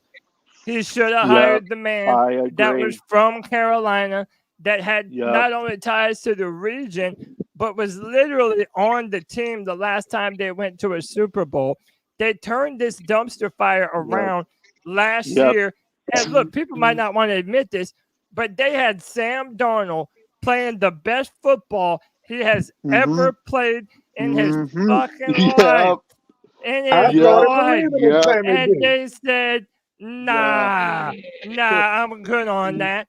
I'm good on that. Offensive-minded head coach that looks like me, and I'm going to fire his ass after 1 year, dog. That's straight the fuck up what it is, bro. And I'm glad that you mentioned the division. Right now, the Atlanta Falcons and the New Orleans Saints, they are tied record-wise, but Atlanta has a tiebreaker because they just won that last game. This is a sorry-ass division right now. This is a sorry motherfucking division right now, bro. The Atlanta Falcons ain't shit. The New Orleans Saints ain't shit. The Tampa Bay Buccaneers ain't shit. There was a reason before this season that we were saying the Panthers had a chance to win this division because we knew our division rivals wouldn't be shit. And I think that's all the more embarrassing, man. Yeah, I agree. Like if we would have won that, you know what? If we would have won that Atlanta game, I really feel like it would have been worse off for us because I think we would have been built with this false hope that we were going in the right direction when we really weren't. Because if you look at that Saints game, even though we didn't play great against Atlanta, it was night and day as far as production, as far as with the offense. That Saints game really told us what we had. The problem was it was week 2. Yeah. That was the problem. If we would have had that Saints game week 4, week 5, possibly, we might have still had false hope or something. But the Saints at that time showed us who we were at that moment. But let me ask y'all this. And by the way, damn near 250 people watching. We appreciate y'all. Hit that like and subscribe. Hit that notification bell for all your Carolina Panther content. C3 is for the fans, by the fans. We'll be live again tonight at 9 p.m. For our flagship show that we do every Tuesday night. And we hope to see y'all there. But and another thing, I posted the link to join. It's pinned at the top of the chat room. If anybody would like to join and speak your piece before we get off, I'm probably going to go to about 12:15. And then I'm gonna jump off here, do some adulting and get some stuff done today. But if you would like to join, jump right in. But gentlemen, to all my guys on the podcast, I appreciate y'all being on. What do y'all think Tabor does? Like, is there any way that Tabor and this new coaching staff in the interim can pick up some W's before the end of the season, or are we just dead on arrival? Dude, it's so hard to be able to know that. I mean, because if the problem really was Frank, which I think we all can agree that it wasn't solely Frank, where Frank wasn't building this thing up and making it better, but Frank wasn't the reason that this had gone to shit, right? So if we can all agree on that fact, then I don't know what possibly could be done to improve the circumstances here. Yeah. The only thing that I got from listening to Chris Tabor that gives me a glimmer of hope, and y'all know I'm the optimist for this team. I'm always trying to find a bright spot. The fact that he said them guys was upstairs trying to figure out some kind of game plan or something. We all know that the plays are not going to change too much. I mean, it's not like we're bringing in a new staff, but maybe effort level or something. Maybe just because there's been a change, sometimes it gives guys a swift kick in the butt. I don't know. I can be hopeful, but I feel like once again we're running into a week where we have a winnable game. It just depends on what kind of product we put out on the field. I do feel before we're going to get one more, I just feel like our roster is not as horrible enough to at least give us one more, maybe two more, but I'm really stretching on the two more. Do y'all think J.C. Horn and Jeremy Chin come back to this team this year? Why should they? Yeah, I was about to say why. That's what I'm saying. No. Why? Why would you even want to? Exactly. It doesn't benefit them. I mean, at all. When I didn't see J.C. Horn last week, I kind of already had reserved in my head that he's not gonna play the rest of the season. Yeah. I mean, they false hope. Yeah. That was Michael, a wasted draft pick. Huh? Yeah, and Michael, you think we're gonna get some W's before the end of the season? Honestly, at this point, okay. I would hate to be wrong, but I think I know I'm right about this. We're going to lose these last 6 games, in my honest opinion, because as far as I know, I've been hoping that the Panthers have been wanting to win these games. But if they're not doing what they're supposed to do, then guess what? We're not going to be able to win any football games. So you know what? I'm going to say dead on arrival. We're going to go 1-16, and yeah, that's all I can say. Like we have to do better next year. Yeah. And hey, by the way, I wanted to play something for y'all. Because remember how I told y'all that regardless of whether you think that the entire organization wanted CJ Stroud or Bryce Young or not, that because David Tepper said that the media was going to pick it up and run with it? Well, how about Ari Murov already put out the tweet and put out the clip? Panthers owner David Tepper confirms they were supposed to trade to number 2 and take CJ Stroud because they believe Houston would have taken Bryce Young at number 1. Tepper says everyone in the building wanted Young. We were totally confident in that pick. Yeah, bullshit. I'm going to let y'all decide. I'm going to play it's 1 minute and 30 seconds. I'm going to play it one more time so that y'all can hear the words come from the mouth of this devil. No, it's been reported and we talked about it. Originally, we were going to go to the number 2 pick, and we thought we'd get CJ because we thought the Texans were going to pick Bryce. And listen, we preferred Bryce. He was our number 1 pick. We had a lot of conviction. You know, in answer to your questions, it's just not the way the process was done. The process was done the way the process was done. The process was done the way the process was done. Way to say nothing at all, David. And again, even though there was a process with 5 people in the room and the way the votes came in, it was Frank was the first choice. I always could veto that choice. And even if I could always veto that choice. Did y'all pick up on that? That means like David Tepper has the final say so on every fucking thing that Carolina Panthers do. He has the veto power. He told you right there. If it was Bryce and the votes came in unanimously in this particular case, I could have vetoed that choice. That was a lie. In both cases, I supported both choices. Okay. I'm just going to say that I supported both choices. I supported the coaches. I supported the scouts, their unanimous opinion. And I supported Frank Reich. So whatever's good, bad, or indifferent is ultimately because the buck stops here, and I take full responsibility for everything. But that's the way the process runs. And just one last thing, and then we're going to go here.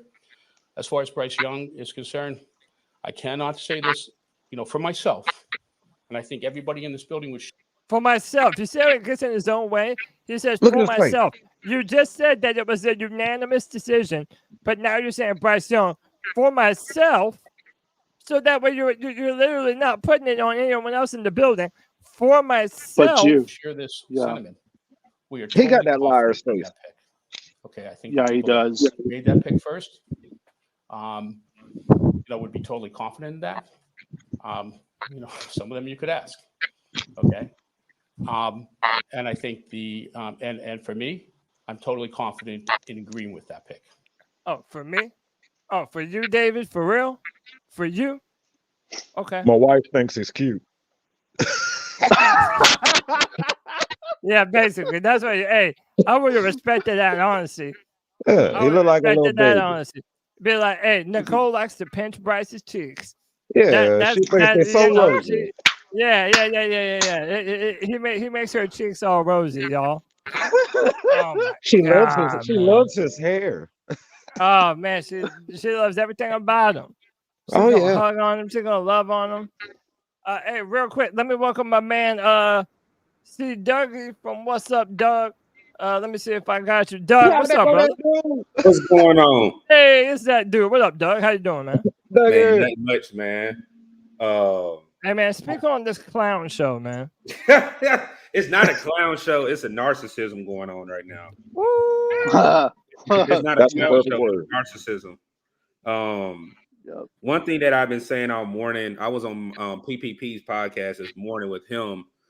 The thing that people have to understand, everything that he said in his presser is about money and investments. It has nothing to do with football.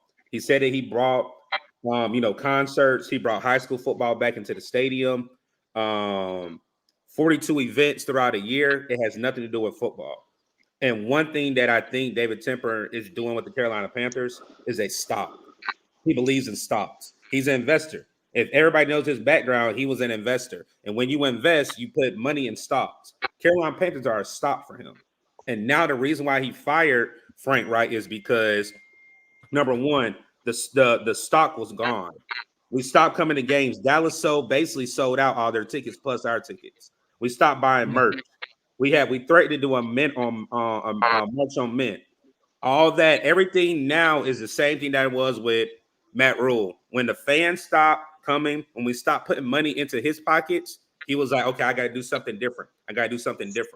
And it's been the same thing with coaches. It's rolling roulette, Russian roulette. You had Ron Rivera, you had an interim. Then you had Matt Rule, you had an interim. Now you have Frank Reich, you have an interim. It's basically he's trying to get ahead of it, but he has no football IQ where he can have the right person or the right mindset to get this team and get this organization on the right path. You said a mouthful right there, man. I agree. You said a mouthful. And he thinks that because he had prior success as an investor, that he can just come into NFL and just do the same thing. He can run the same playbook. He can do the same things that made him successful over there. Right. And that's just not how it works, man. That's just not how it works. Some of the smartest people in the world have tried and failed and to make a successful football team. Nick Saban's the best college coach that you've ever seen in your life, and he flamed out in the NFL. Like, this is hard, man. This is hard. You have 32 teams with a 52-man roster, and everyone has their sights set on the same goal, bringing a Vince Lombardi trophy to the town that you represent. But I would say this, Cody. Look at this too. One thing that I will give him a compliment for, he'll write the check because again, he's not losing any money. So again, if we want Ben Johnson or he wants Ben Johnson, whatever, we're going to get Ben Johnson. If Ben Johnson wants to come, he's going to throw the bag at him. But again, the one thing that I do want to address in the presser, nobody asked about Scott Fitterer on camera. They said when they walked out, somebody said, well, what about Scott? We haven't heard anything about Scott.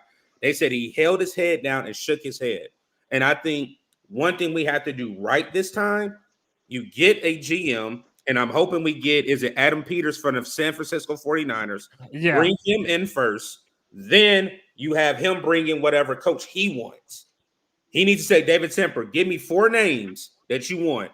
After those 4 names, then you go down and say, okay, I like this one. Any pecking order. It could be tier 1, tier 2, tier 3. But we all have to agree on these particular names. And whoever we bring in, we on one accord decide to bring this person in. But I think Scott Fitterer's job may be here because of injuries and what he might have to do as a GM. But soon as that last game, that last second in Tampa, he'll have his walking papers either after that game or first thing come Monday. And then it needs to go ahead and start the recruiting, the processing of getting a GM. Also clean house with the scouts as well. You got to clean house with scouts. Oh, 100%. Hey, while we're at it, let's get the strength and conditioning staff out the paint. While we're at it, bro. Look how many players the Carolina Panthers have on IR. We're hurt all the time. All the time. You're going to have to burn it to the ground. I wanted to answer somebody. I wanted to answer something in the chat. Jordan said I would have made the same mistake because I wanted Frank. No, Jordan, if you go back to our podcast in the middle of the season last year, I wanted Steve Wilkes. I have no problem telling you that I was okay with Frank Reich at the time, but I wanted Steve Wilkes from jump. And everybody can vouch for that. You see CK nodding his head. I wanted Steve Wilkes. I felt like he earned that job, and I felt like he was the guy for the job. I said it from early on, too. Like it was right. It's in this league. I mean, you want a leader of men at your head coaching position. And the constant need to just go after the next offensive guru isn't one. Like you see what's happened with D'Amico Ryan, man. He's not an offensive guy. Their defense isn't necessarily balling out, but coach of the year. Right, but he's led a team that was considered zero chance to be able to be successful into a potential playoff bid. Like this dude is actually coming out here and doing some great things with a team that was considered largely one of the worst in the NFL. Right. Well, let's be honest. Nobody thought that Reich would be worse than the dude before him. We don't say his name really, but we didn't really think that Reich was going to be worse. And I feel like a lot of fans' approach was ABR, anybody but Rule. Yeah, that's all they want. They were tired of the constant. I got to look at the tape. I got to look at the tape. I got to look at it. They were just tired. Rule had no answer. When it got to the point that they knew that Matt Rule was out the door, if you had a lick of coaching experience and didn't seem like a complete idiot, you was a better option at the time for most of those Carolina fans, unless you are a diehard really looking into it. It was more of the approach of anybody but Rule. Right. And we never even imagined a scenario where anyone could be worse than what Matt Rule did. Right. That wasn't even a possibility to us. I told D this yesterday. I think we were on PPPs. Yeah. Frank Reich was not the first choice though, and everybody has to understand that. Yeah. He was not the first choice. Ben Johnson basically turned everybody down and said, "Hey, I'm going back to Detroit." Ben Johnson had a flight to Carolina, made it here, and turned right back around and went back up to Detroit and said, "We're about to do this year 2." Detroit should him a ball. I'm telling you, and on that, I've been on this hill for a couple of weeks now. I said out of anybody that we interviewed that was actually going to be able to take the job, there was only one that you could fire after 1 year, and that was Frank Reich. Anybody else you put in this position, you were not going to be able to fire. You fired anybody. Right. You already see that he didn't succeed in Indy. And there's a lot of reports coming out about the locker room culture in Indy, right? And now he comes here and he fails. It's the same exact thing. Right. And so if you're looking at, listen, this year we couldn't get the top candidates. We wanted Sean Payton. There was no shot we were getting Sean Payton. Jim Harbaugh wasn't going to be in the actual equation whatsoever. And then Ben Johnson turned down the job. D'Amico Ryan turned down the job. You were basically dealing with peanuts as far as, coaching candidates. You went with the guy, the only possible selection. If you went with Steve Wilkes, you couldn't fire him after 1 year, especially not what happened with Arizona and his lawsuit right now at the NFL. Mm-hmm. No shot you could have hired Steve Wilkes and fired him after 1 year. If you preferred somebody from a team that has success, well, the only option is to go 1 year. Let's see what happens. If we do good under Frank Reich, great, we'll move on, continue to keep him as a head coach. But if we don't improve, I have no problem getting rid of him because it's no skin off my back. The media isn't going to necessarily say that it's a bad idea because he's already had an opportunity But if it was Steve Wilkes or any of these other guys, you're absolutely screwing him. Like, there's no shot. You got to give them at least 3 years. But it was the money. It was an investment. And I'm gonna even further your point. He played for Carolina. He was our starting quarterback. He's a super winning coach. Yeah. His daughter has a job here. His family lives in North Carolina. Again, it was an investment. So even when I went to training camp, when I was reaching out to you guys at C3, when I met y'all at Spartanburg, we heard what they said. This is the largest training camp attendance since Cam Newton's rookie year. So you put that along with Frank Reich, you put that along with getting a number 1 pick and getting your quarterback. It was more of, let me make this glorified news or put this together that we got our coach, our quarterback that first is here. We got our new franchise quarterback. And let's say this is going to work. And we all bought it. I bought it. We all bought it. And not thinking logically because we're such in love with our team that we got fed fool's gold. Frank Reich did the same exact thing that he was doing in Indy, and it finally showed. I've said this since week 2 when I met Cody at the Monday night game. He is Matt Rule with a mask on, and he just has a Frank Reich persona of it. Nothing has changed. He's not a leader of men. He's a yes man, and he gave everything David Tepper wanted to hear. And the personnel with Scott Fitterer did not match with what he wanted. Now the narrative of, oh, we wanted CJ Stroud.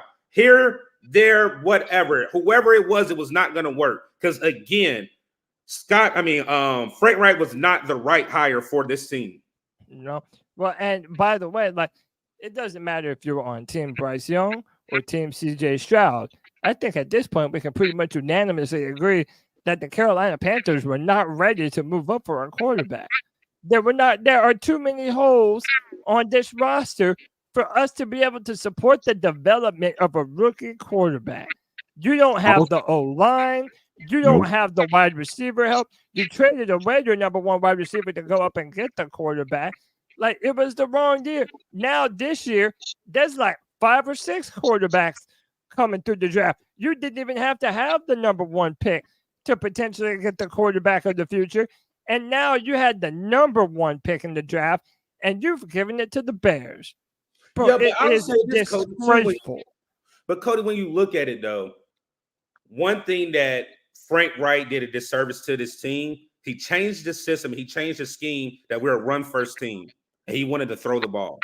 I understand that's not his philosophy, but what James Campen had this offensive line before this year, they were a top 15 unit, even with a rookie left tackle and injuries that were on the line as well.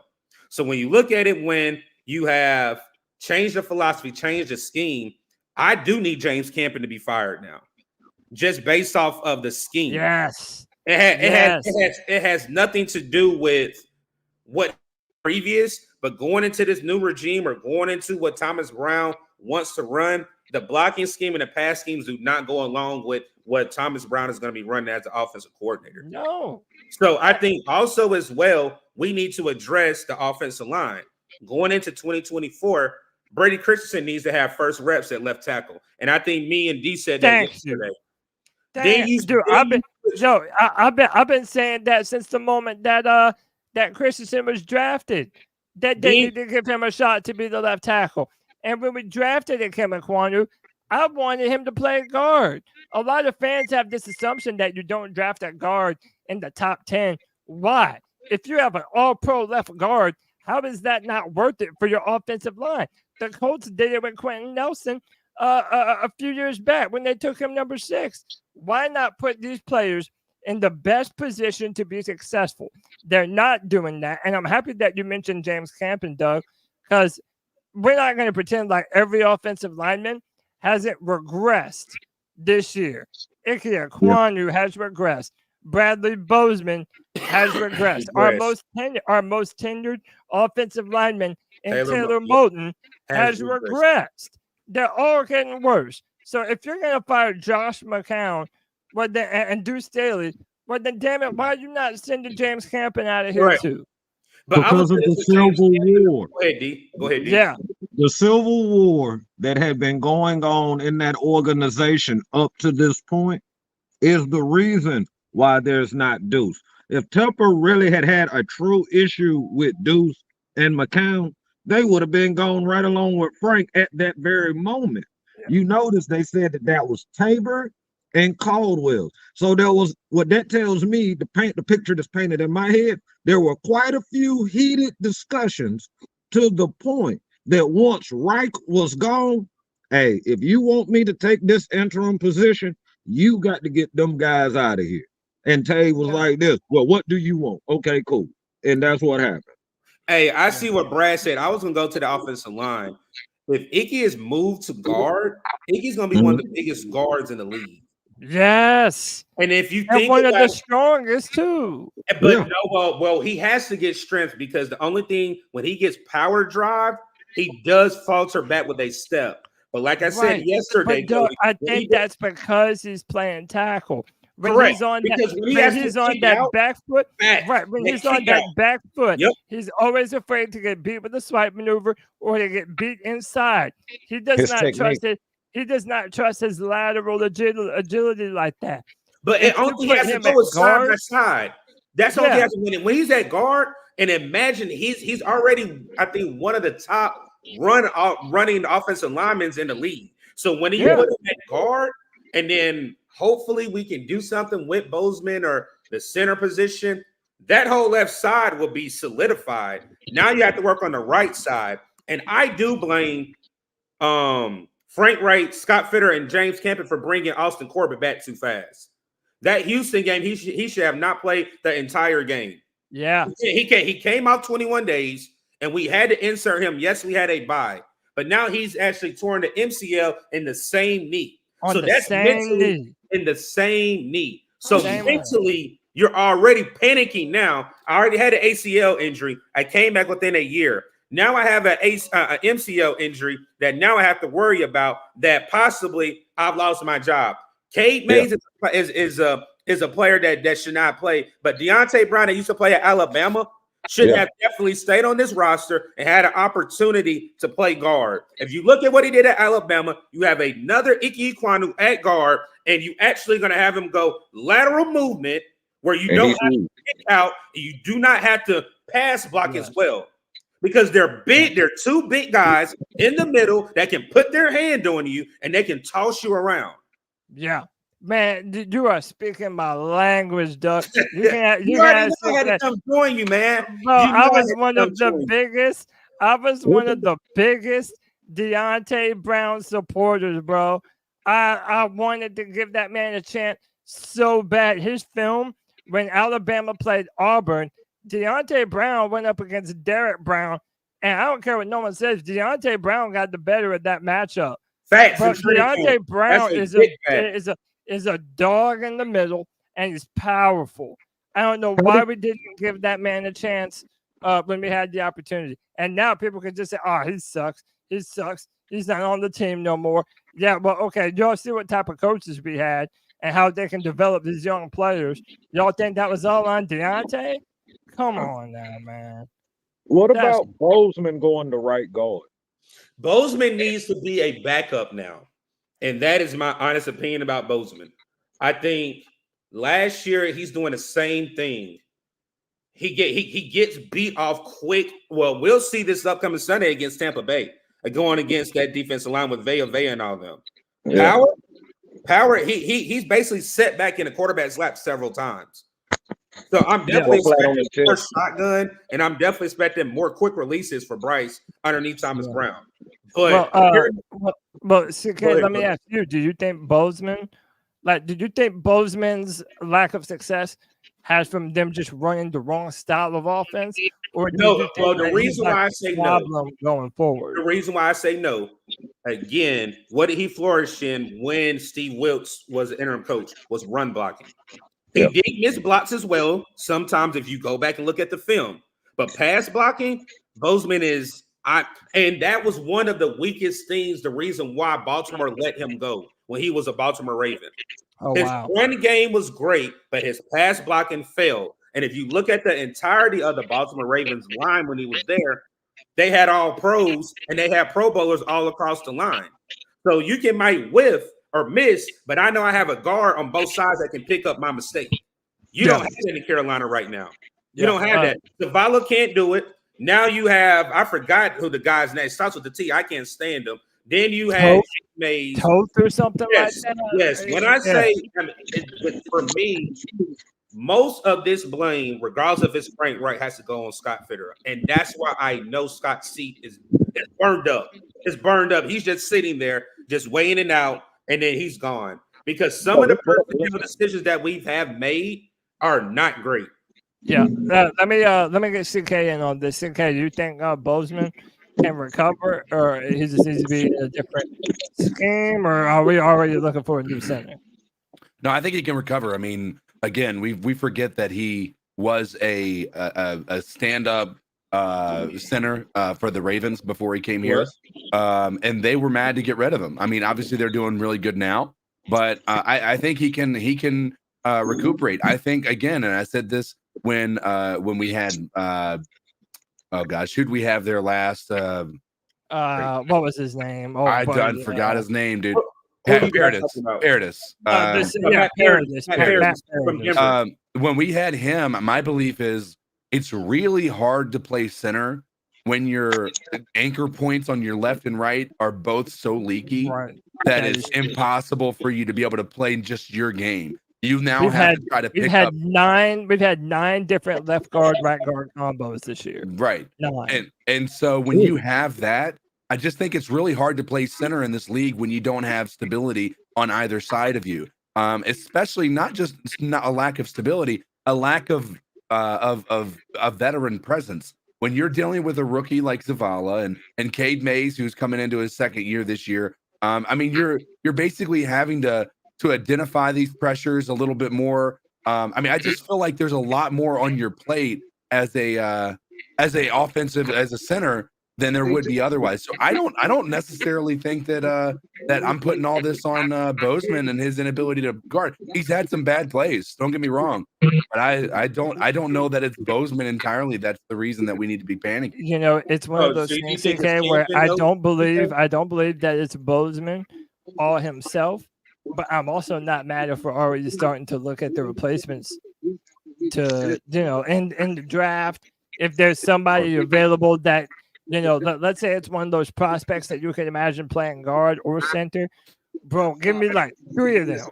You know what I'm saying? But you can't do that, Cody, because this scouting team is not going to be here.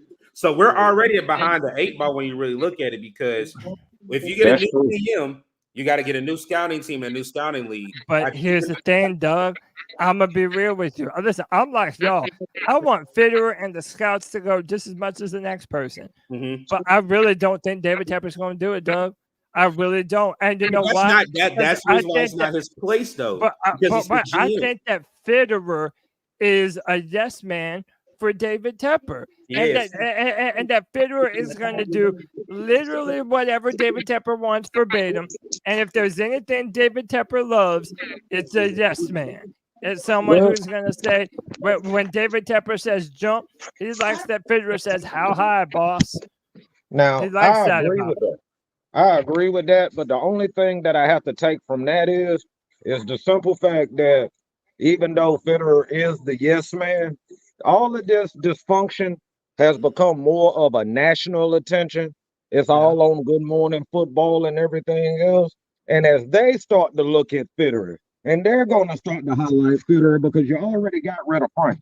So as it gets worse, the spotlight is going to be on Fitterer so much brighter that there's no way, unless David Tepper really wants to just put the middle finger at the whole NFL, not just this fan base, Fitterer's gone. I know that Tepper likes Fitterer. That's a good old boy and all that. But Tepper rich, he'll buy another one. Because if you don't think that he's not going to go get a GM that has Fitterer qualities as far as the yes man ability, we are highly mistaken. Like Doug said, dude from the 49ers would be a great dude. You know why he'll be a great dude? Because he's not going to sit there and let Tepper just run over and make any type of decision. And I think what Claire said too in the chat, though. Claire, that is a bit part and a bit fat in the reason why we're so critical of him, because I think that goes with Icky as well. But I think Icky is playing out of position. You have these revolving these revolving offensive lines that are not helping with the cohesiveness week in and week out.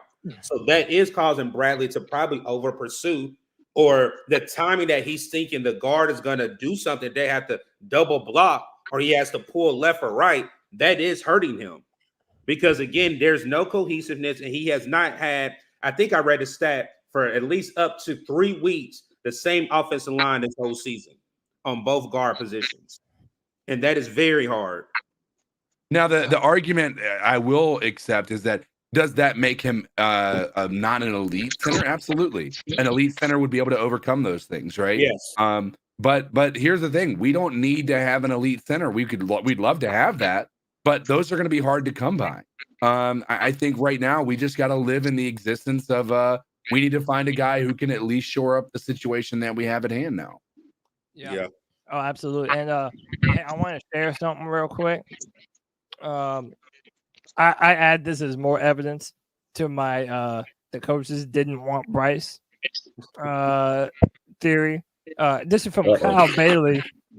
He says a league source tells me before Frank Reich was fired, he was approached by the front office about incorporating more RPO plays into his game plan to suit Bryce Young's strength.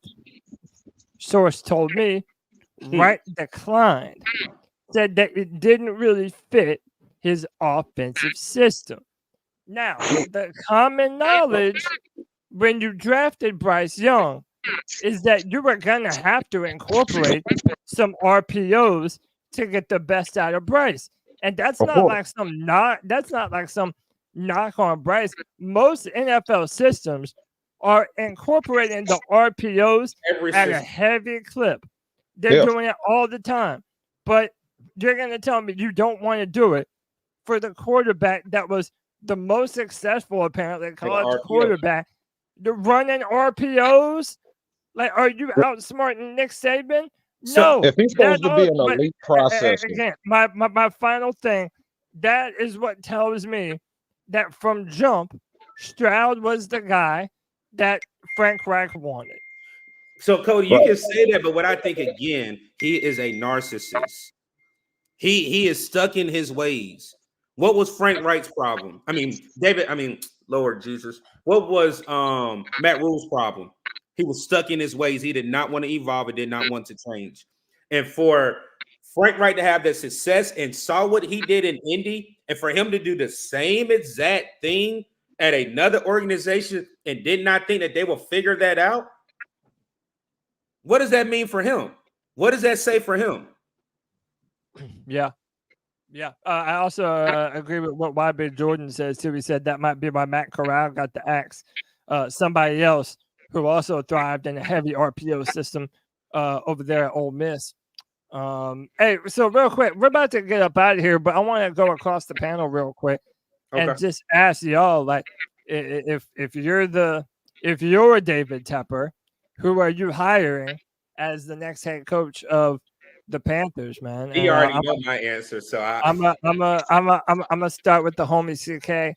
CK, do your eyes point towards a specific guy at this point in time? Dude, this is such a hard one. Like, I can't help but say that who's the Miami Frank you talking about the OC? Yeah, the OC of Miami. I got the name. I know who you're talking about. Frank Smith or something like that. Yeah. That dude, I think when you see that, and again, even if it is a matter of that just being a product of his head coach, I mean, having that type of pedigree coming from that coaching tree, I think can only be a positive. So I'd go there with Ben Johnson being most likely one of the most, I just don't think Ben Johnson's going to come here. All right, man. Right now, he's the odds-on favorite. Is Ben Johnson. Like Bet Online AG has they have Ben Johnson at, I think, plus 400, I think, to be the coach. Yeah, it was plus 400 yesterday. Yeah, man. D, what say you, my brother? Well, it's so unfortunate that Wilkes train had passed because I just like how they played for him. Hey, do y'all think he would come back here? Y'all think I if don't David, think so. y'all think No. if David went to Steve and said, "Hey, man, I made it." Now we all know Nope. he's not gonna do this, but if he went back and said, "Hey, I really made a mistake, and you were the guy that we needed, and we want you to come back," what do you think Steve Oakes is telling him? Go F yourself. Yeah, something similar. But Dang. Ben Johnson seems like he would be the logical choice, especially how you saw how he resurrected Jared Goff's career when the Rams ran him out of town. But realistically, especially if Detroit stays on the climax that they're going, and let's say they even exceed some of their expectations, he's going to be even more coveted than he was last year. And my thing with that is, if Tepper is serious about this situation and believe in Ben Johnson like it seems mostly everybody does, he needs to pay him more than anybody else he ever paid. Make it where this man has no choice to get here. If that's your conviction, is Ben Johnson, my main thing is this: just keep Jim Harbaugh out of this, because we don't need the media attention until we're a quality football team. I So agree with that one. I'm gonna stick with Ben Johnson. I like hearing the rumblings about Slovic.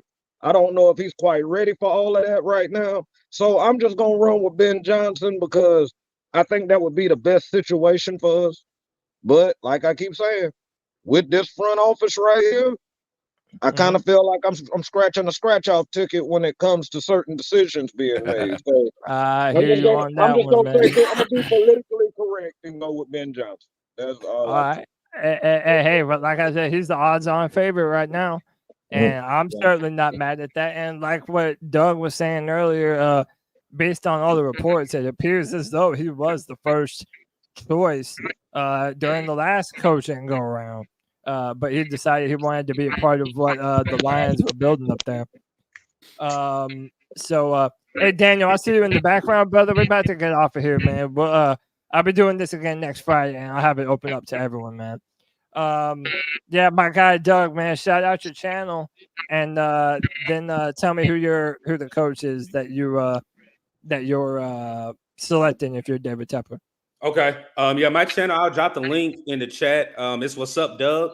Like I said, we do vlogs, we do NFL tapes. We had Cody, a couple of the guys from C3 over there. 2 weeks ago? We'll have another NFL tapes Thursday. So if you guys want to join us or come in, we will be at the game on in New Orleans on the 9th. So we will be doing a live pregame in New Orleans. Dope. We'll be doing vlog as well over there. What's up, Doug? But we definitely got some big things in store going into 2024. So you guys don't want to miss that. For me, the coach, I'm not going to give everybody the same name. I do want Ben Johnson, but I'm going to give a name that I think people need to really think about because he is going to be a head coaching candidate is Evero. I call him Easy E Evero. And what I mean by that is he's definitely a candidate for their job. He has a top 10, top 11 defense. Look at all the injuries that we've had on this team, and look what he's able to do with those injuries and still produce. After the bye, this defense has looked totally different, even with the personnel that we do not have that we need. I think Evero could be a candidate. I also think he did not want the job right now because that's too much pressure and stress on him. Let me focus on the defense. Let me show you what I can do underneath this defense as well. And if I want to bring in a different OC, I'll bring a different OC in. If I want to keep Thomas Brown, I'll keep Thomas Brown. But I do think Evero needs a fair shot in the head coaching circuit. Yeah, I like that. I tell you what, it is unquestionable that the defense, even in spite of all the injuries that they have on this defense, they are undeniably the best part of the Carolina Panthers. And it's not even close. And how about this? We've been in just about every game that we've played in because of our defense. If we had any semblance of an offense, this team could easily have 4 or 5 more wins than it has right now. Easily. Right. Yeah, y'all go check out What's Up Doug on YouTube. He's putting out great content. He's got big things in store. Listen, the name that I'm gonna give y'all, I'm saying Bobby Slovic, the offensive coordinator for the Houston Texans. And what do we all know that's pretty much been confirmed? They might not say it now, but the Houston Texans wanted Bryce Young. That was the guy they wanted. They wanted Bryce Young. And by the way, he also comes from that Shanahan coaching tree. He was also on that legendary 2013 Washington staff that had Sean McVay, Shanahan, Matt LaFleur, Mike McDaniels for the Dolphins. So he's been a part of that whole thing. And look at the 49ers and the way they're built. They have another quarterback that is similar in play style to Bryce Young and Brock Purdy. And I've said that before, and people think that I'm like insulting Brock. Dude, Brock Purdy's playing good ball right now. From a stature perspective, from an arm talent perspective, they are similar quarterbacks. If you build that type of system around Bryce, I have no doubt in my mind that he can thrive, but you just have to build that system around him. And if the Texans already wanted Bryce last year, then more than likely that means that Bobby Slovic, their offensive coordinator, wanted him too.